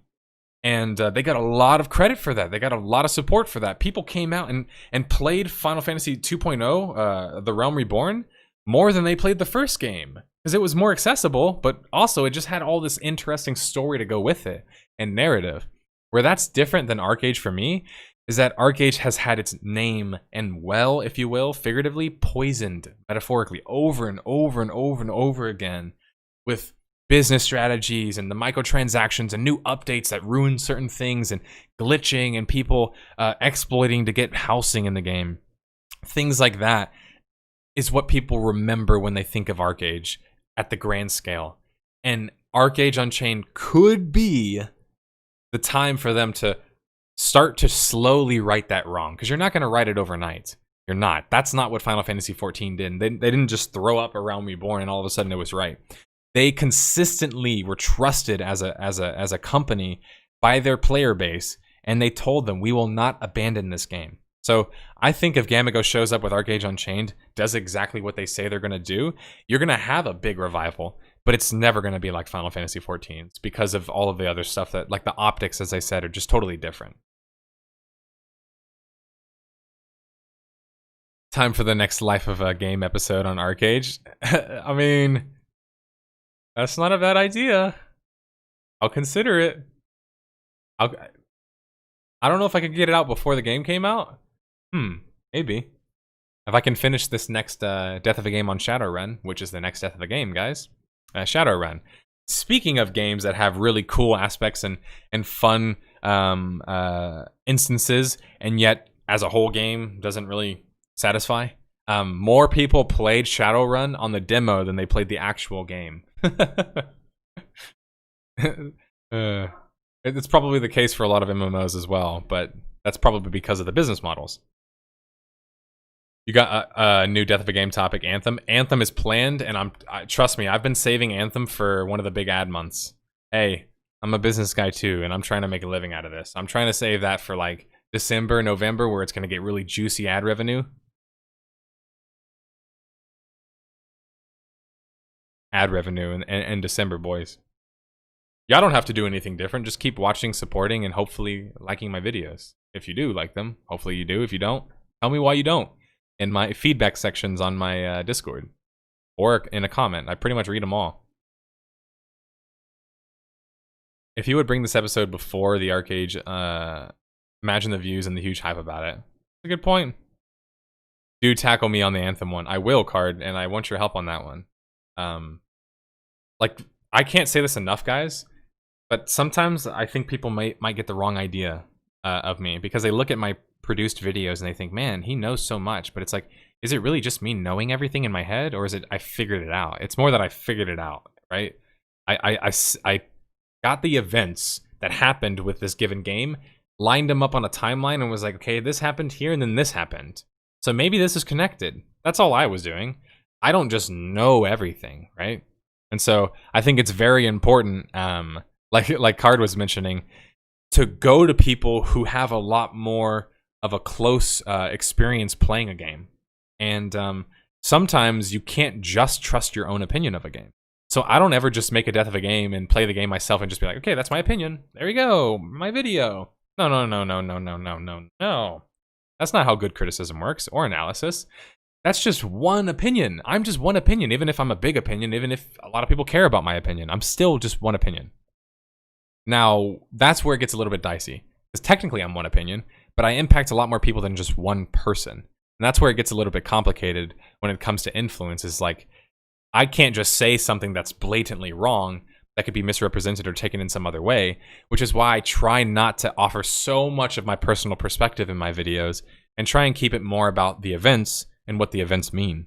Is because if I can keep it like that as much as possible, then I can always make sure that I'm getting as much experience as I can. And for example, maybe I talked to Card about Anthem because he played the game considerably, and I can ask him about his opinion. But that doesn't mean that I'm not going to ask anybody else. In fact, that's exactly what I'm going to do. I'm going to go to Origin. I'm going to go read YouTube comments, reviews, critic reviews, Metacritic scores, articles that talk about maybe why the game didn't do well. I'm going to read it all and then try and formulate a thought about why the game didn't do well. I don't just play it and then be like, here's my opinion.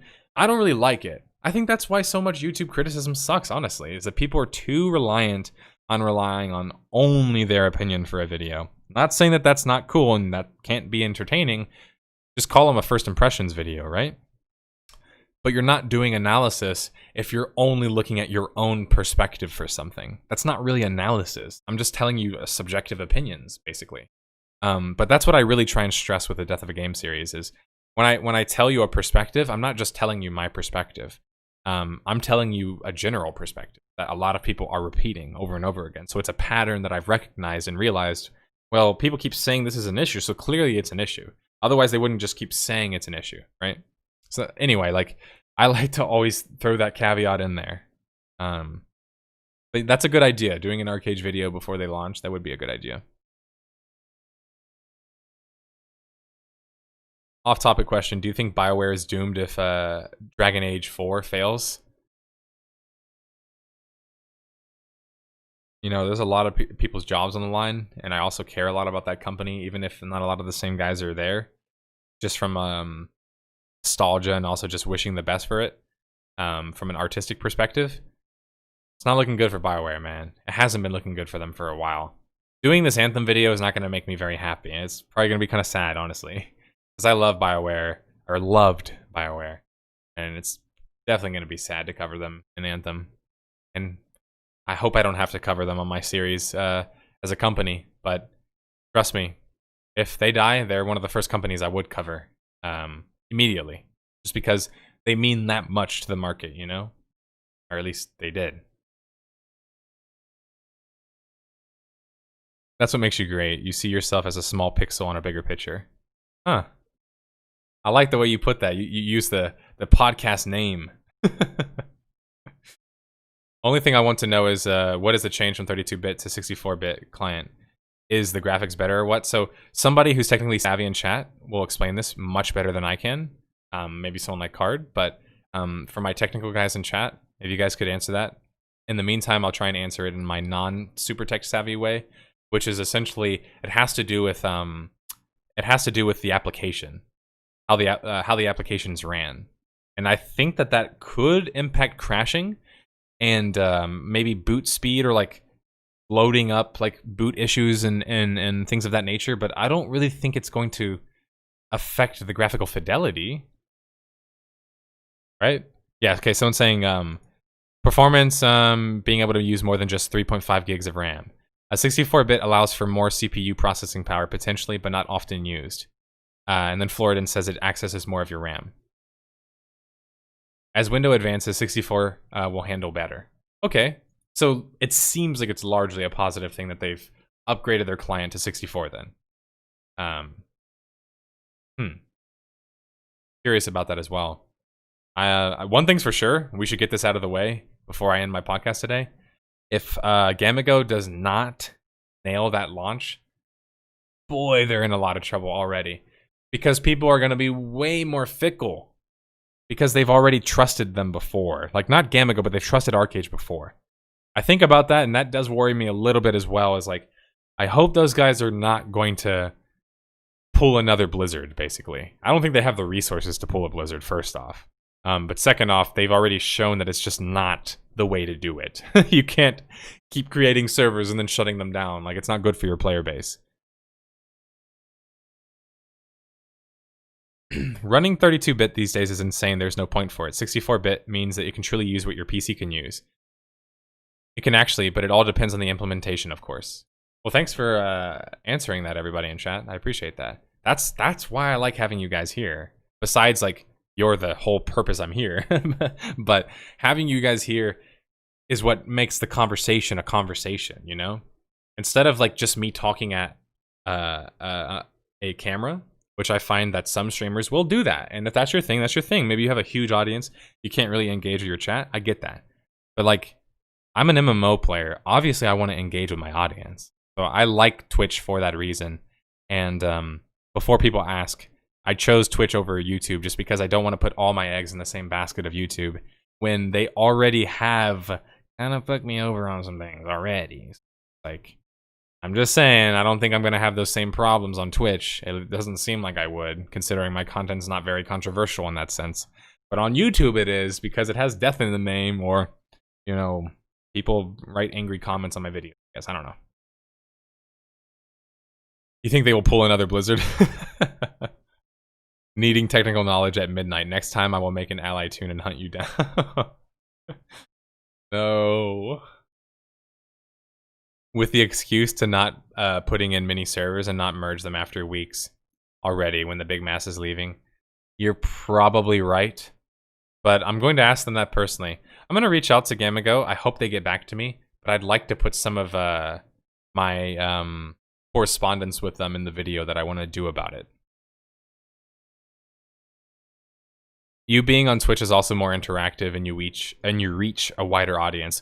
Well, people don't see that. It's kind of like what's that saying? You miss the tree for the bushes or whatever. Anyone know that? You miss the bushes for the tree.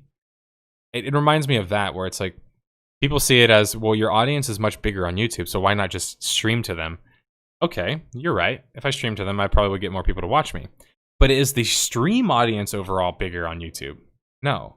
So it might seem bigger initially, but that's just because I'm a small Twitch streamer. If I was a bigger Twitch streamer, then obviously it would seem much bigger to me, right? And my potential to be bigger would be much bigger, if that makes sense. That'd be great if you can reach them. Tell them, put a lot of servers, don't make this baby mistake and fail already on day one. I agree. Missed the forest for the tree? There you go, Limpos. I'm glad somebody's here to know what my nature analogy is. Somebody who actually goes outside. Oh yeah, you said midnight. I was thinking midnight for myself. It probably is midnight for you. Does anybody else have any questions they'd like to get to before I finish things up? Because I think I'm about to end up stopping the podcast today. It was a nice one. I'm glad everybody joined me today. Today was one of the more watched podcasts. So I'd like to thank everybody for stopping by and watching episode 48 of the 6 Pixels Under podcast. We talked a bit about ArcheAge Unchained, Peria Chronicles being canceled, and a bunch of other MMO talk, rants, and of course we had our weekly MMO roundtable. Right now, just some final questions for anybody else if you'd like to ask me anything. Outside, what is that? It's a DLC that is a games and service. It's a GaaS. It's a games as a service, so requires a lot of upkeep, tons of microtransactions. You've got the wrong guy. Honestly, I'm good at graphics are a shooting little bit people, overrated. cracking wise, and I'm just pretending kidding. to know how to fight with my hands. Hey MGPT, I appreciate the sub, by the way. Oh, that's a gift tier sub. Thanks to Sthemic for giving MGPT a sub. He's a longtime supporter of the podcast and also channel. Respawn timers also suck. Yeah, there's not branching story. Branching story, you can't save scum in real life. How am I supposed to go back and know what the other dialogue options are?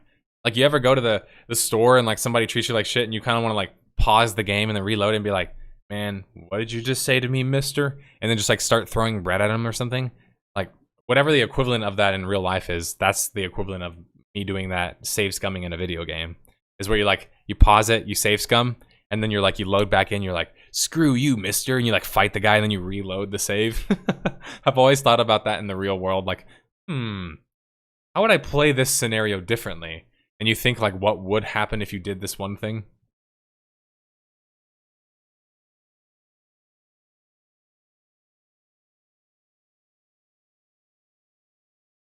All right, it looks like things are slowing down. People are talking about ESO slowing down, which it does seem like it's slowing down, at least from my outside perspective. I haven't examined it so closely in a bit. But yeah, that's it, everybody. Somebody wanted me to mention something that was pretty cool. Arcadian mentioned earlier in chat that Once Lost Games, which is the company or group that was formed by Indigo Gaming, our friend Indigo Gaming, Ted Peterson, and also one other guy, which I can't remember his name off the top of my head. Where is it? Julian Lefay. Julian Lefay. Oh, and also Stefan Metaxa. So you've got 4 different smart and intelligent and also very well versed in Elder Scrolls and also creation of such games.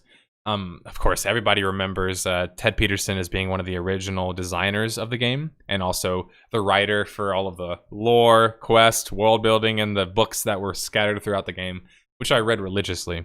But I wanted to shout that out before I left today. They came up with a company because they want to work on a game together. Of course, a bunch of like-minded guys who talk about Elder Scrolls and make Elder Scrolls and play Elder Scrolls still want to make another game that maybe is inspired from something of that sort. So they came up with the company name Once Lost Games, and they created a community Discord, which I don't know if anyone has the link handy right now, but it's the Council of Wisdom is the name of it. And you can just go to Indigo's Twitter if you want to find it himself or itself. It's Indigo Gaming on Twitter. Also, just follow me. He's on my Twitter. I'm sure somebody could also just link that. But yeah, anyway, Council of Wisdom is kind of like the original idea they had when they made Elder Scrolls back in the day, which is like a place where people go, provide feedback, bounce ideas back and forth, theory craft, and talk about all things RPGs. So if you're interested in being involved in game development, either through like voluntary basis or just involved in some other kind of way, maybe just curiosity, I recommend going and joining that Discord and maybe potentially impacting what next game gets created by these very talented RPG creators and, of course, Indigo, who's a very talented content creator. So anyway, go support those guys. I ain't got nothing else, just trying to support people who deserve good support. I'm going to say goodbye to you guys. I'm going to thank you again for stopping by. Except this time I'm going to hit you with the intro music. And say goodbye and thanks for joining me on Monday. It's 4:49 p.m. Happy Labor Day, everybody. Hope you have a good rest of your Monday. Enjoy yourself. And also, Enjoy yourself playing MMOs. Whether you're playing Classic WoW, maybe you'll play ArcheAge Unchained, or you're playing whatever MMO out there right now that tickles your fancy. Keep playing them. Keep telling people about them. And just as I always say, I like to leave with a little bit of a call to arms in all of my videos and my streams. Just don't stop being you. Don't stop being unique. And don't stop banging the drum that MMOs can be good games. And they deserve to be good games. Eventually. Some point, we'll get there. Anyway, here's the music, guys.